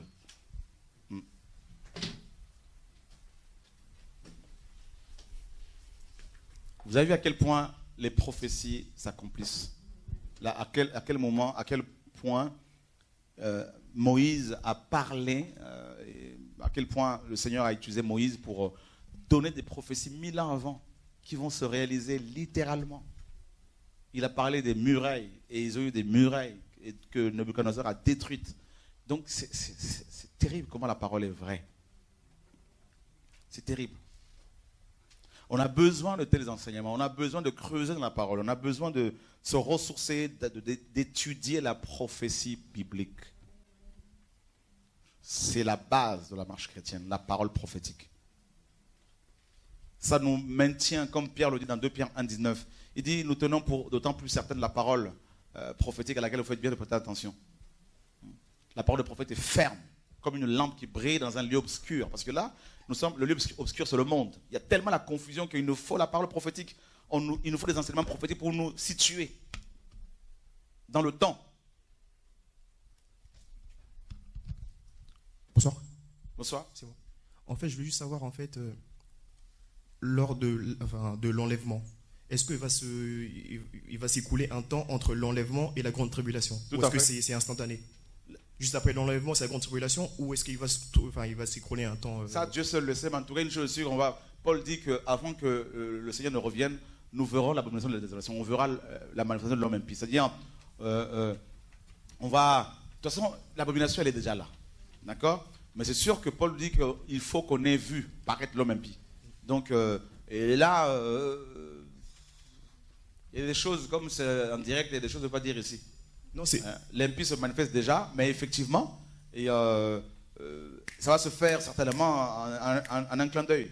Parce qu'un jour, vous avez dit dans l'un de vos enseignements que lorsque l'enlèvement aura lieu, il y aura par exemple des chrétiens qui seront au volant de leur voiture. Oui, qui vont partir, ouais. Voilà. Et vous avez dit justement que par rapport à ça, c'est là que justement l'homme impie va servir de ces événements pour tout de suite installer son... Parce qu'il y aura le chaos. Voilà, exactement, par rapport au chaos. Voilà. Il y aura le chaos. Déjà, le chaos actuel avec toutes ces crises pousse l'humanité, prépare les cœurs des hommes à demander une autre gouvernance. Ouais. Un homme politique qui va apaiser, qui va amener qui va leur poser des solutions. Voilà. Mais effectivement, après l'enlèvement, il y aura tellement un chaos. Voilà. Parce que ce sera terrible comme chaos. Parce que les gens vont partir... Beaucoup de gens vont disparaître. La parole nous dit dans Luc chapitre 17 et Luc chapitre 19, je crois, 19, ouais. De deux personnes qui sont dans un lit, l'une sera prise et l'autre laissée. Donc on suppose un homme et une femme. Deux personnes qui sont dans un champ, l'une sera prise et l'autre laissée. Il va y avoir une confusion terrible. Et là, le monde voudra avoir des réponses. Et là, effectivement, l'homme impie sera là aussi pour leur apporter soi-disant la solution. Effectivement. Ouais. Ah, le micro. On va donner le micro, s'il te plaît, maman. Je pense que cela va se passer dans la première moitié de la dernière semaine, si je comprends, pour l'enlèvement.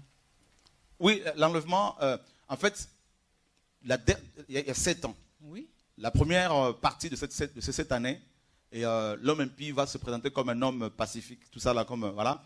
Et à la moitié de ces 7 ans, il va vouloir se faire adorer, comme on l'a vu. Et là, ça va être le déclenchement de la guerre d'Armageddon, des troubles. Oui, c'est comme ça que j'ai compris. Donc, c'est juste avant ce trouble-là que l'Église va bouger. Voilà. Mais l'Église, comme Paul dit, on verra l'homme impie. Parce qu'il y a 7 ans, bien sûr, on verra l'homme impie. Donc, de toute façon, comme je vous dis, ce système est là. Et ceux qui ont l'intelligence voient déjà l'homme impie. Dieu leur ouvre les yeux, ils voient. Merci. Effectivement. Oui, frère, là-bas. Je voudrais savoir, frère, après l'enlèvement, il y aura les 2 oliviers qui vont prêcher et les gens vont croire. Et il y aura la mort, donc les gens mourront. Les gens mourront, oui, bien sûr. Qu'est-ce qui va se passer après? Ceux qui vont mourir? Oui. On verra ça demain. Je poserai la question demain. Voilà. Il va y avoir les 2 oliviers qui vont prêcher la parole. Il va y avoir beaucoup de conversions, beaucoup de... Oui, l'esprit sera toujours là, pour votre information. Parce qu'on vous a dit que l'esprit partira. C'est faux. Parce que Apocalypse 7 nous dit qu'il y aura beaucoup de conversions pendant la grande tribulation. Et qui convainc du péché, c'est le Saint-Esprit. Donc il ne partira pas. L'église partira, mais l'esprit, Dieu est esprit. Voilà. La parole est esprit et vie. Voilà. Oui. Encore 2 questions et puis après on arrête. Bonsoir. Bonsoir. Donc, tu as dit depuis Abel, il y a eu la tribulation. Donc je voulais savoir c'est quoi la différence entre la tribulation et la grande tribulation. La tribulation. Tribulation veut dire simplement angoisse. Hein, ça peut être une persécution, rejet, critique, tout ça. Et la grande tribulation, on voit bien que le mot tribulation est précédé par grand, grande. Donc, il est question, la grande tribulation égale période de 3 ans et demi. D'accord? Voilà. La moitié de 7 ans. 7 ans de l'alliance qui sera conclue, hein, entre l'homme impie, l'antichrist et les juifs. Voilà. Donc c'est une période bien définie, une période de trouble, une période de guerre, d'Armageddon, une période pendant laquelle Dieu va déverser sur la terre, sur le royaume de l'homme impie, les 7 coups de la colère de Dieu, tout ça. Et ceux la marque de la bête. D'accord. Et ceux qui vont être enlevés pour l'enlèvement, ils vivront quoi? La persécution seulement ou bien autre chose? On a toujours vécu la tribulation des persécutions. Il y a des gens qui sont morts à cause de l'évangile. Voilà. Il y a des gens qui sont morts. La grande tribulation, vous savez, ça peut vous choquer, mais pendant la grande tribulation, il y aura des gens certainement qui vont souffrir moins que certains chrétiens qui souffrent présentement ou qui ont souffert hier. Mais c'est une période définie qui concerne Israël, parce que Dieu va utiliser cette période-là pour nettoyer Israël, et voilà, en vue de sa délivrance future. Voilà. Comme il est dit dans Malachie, hein, il va purifier le 1/3, tout ça, et voilà, par le feu. D'accord? Alléluia. Vous avez compris? Donc il faut revoir la vidéo, hein, il faut prendre des notes, il faut... Voilà. Ça change un peu, non? Hein, une petite exhortation comme ça, vous serez la tête et non là que vous serez la tête. Non, sur la guérison, on est guéri, tout ça. Voilà, là c'est de l'os. Là c'est... Dernière question. Pour ce qui concerne l'homme impie, et quand il va s'installer physiquement, et les Juifs vont l'adorer, n'est-ce pas? Et les nations vont l'adorer. Certains. Parce que la parole nous dit, toute la terre va suivre la bête. C'est toutes les nations vont bien sûr l'adorer, selon Apocalypse 13. Mais il y aura des Juifs comme les Maccabées à l'époque, hein, un groupe des Juifs orthodoxes ce groupe va refuser de l'adorer. D'accord. D'où justement le déclenchement de la grande tribulation. Et où est-ce qu'il va s'installer? Dans quel pays? Jérusalem. À Jérusalem. Déjà. Donc toutes les nations viendront l'adorer à Jérusalem. En fait, oui, parce que Jérusalem, pourquoi il y a autant de guerres à Jérusalem? Pourquoi il y a autant de troubles là-bas? D'ailleurs, allez méditer Zacharie 12. Dieu dit que Jérusalem sera une pierre pesante pour les nations d'alentour. Et Jérusalem, c'est le centre du monde. Oui. C'est ça, Jérusalem. Voyez? Donc, et c'est pour cela que l'homme impie voudrait installer son règne à partir de Jérusalem. Vous savez que les enfants qui naissent à Jérusalem, on ne dit pas qu'ils sont nés à Jérusalem. Non. C'est terrible. Hein? C'est une ville particulière. Donc, c'est une ville différente de toutes les villes. Et maintenant, il y a le syndrome de Jérusalem où les gens pensent qu'ils vont trouver Dieu là-bas, alors que Dieu n'y est plus. Mais c'est vrai que c'est une ville assez particulière. Donc, il voudra régner là-bas. Voilà. Mais présentement, à l'ONU, présentement, c'est Bruxelles, tout ça. Mais c'est là qu'il voudra dans le temple là-bas pour mettre en place son gouvernement. Là. Et allez méditer Daniel 11, vous verrez qu'il va corrompre beaucoup. C'est écrit, hein, dans Daniel 11, 32. mais tout le chapitre lisé à la maison, c'est ça, c'est un rapport avec l'homme impie. Il va corrompre par des paroles de séduction beaucoup des Juifs. Mais le peuple qui connaîtra son Dieu agira avec fermeté. Alléluia. C'est pour cela aujourd'hui, le peuple qui connaît son Dieu, vous pouvez dire tout ce que vous voulez, mais je connais mon Dieu. Oh, je vous dis, dites tout ce que vous voulez parler. C'est pour ça qu'ils tournent toujours autour de nous là. Ils savent que ils vont toujours tourner autour de toi parce qu'ils savent que tu connais ton Dieu. Ils peuvent venir avec des millions, tu ne cèdes pas. Non, je refuse.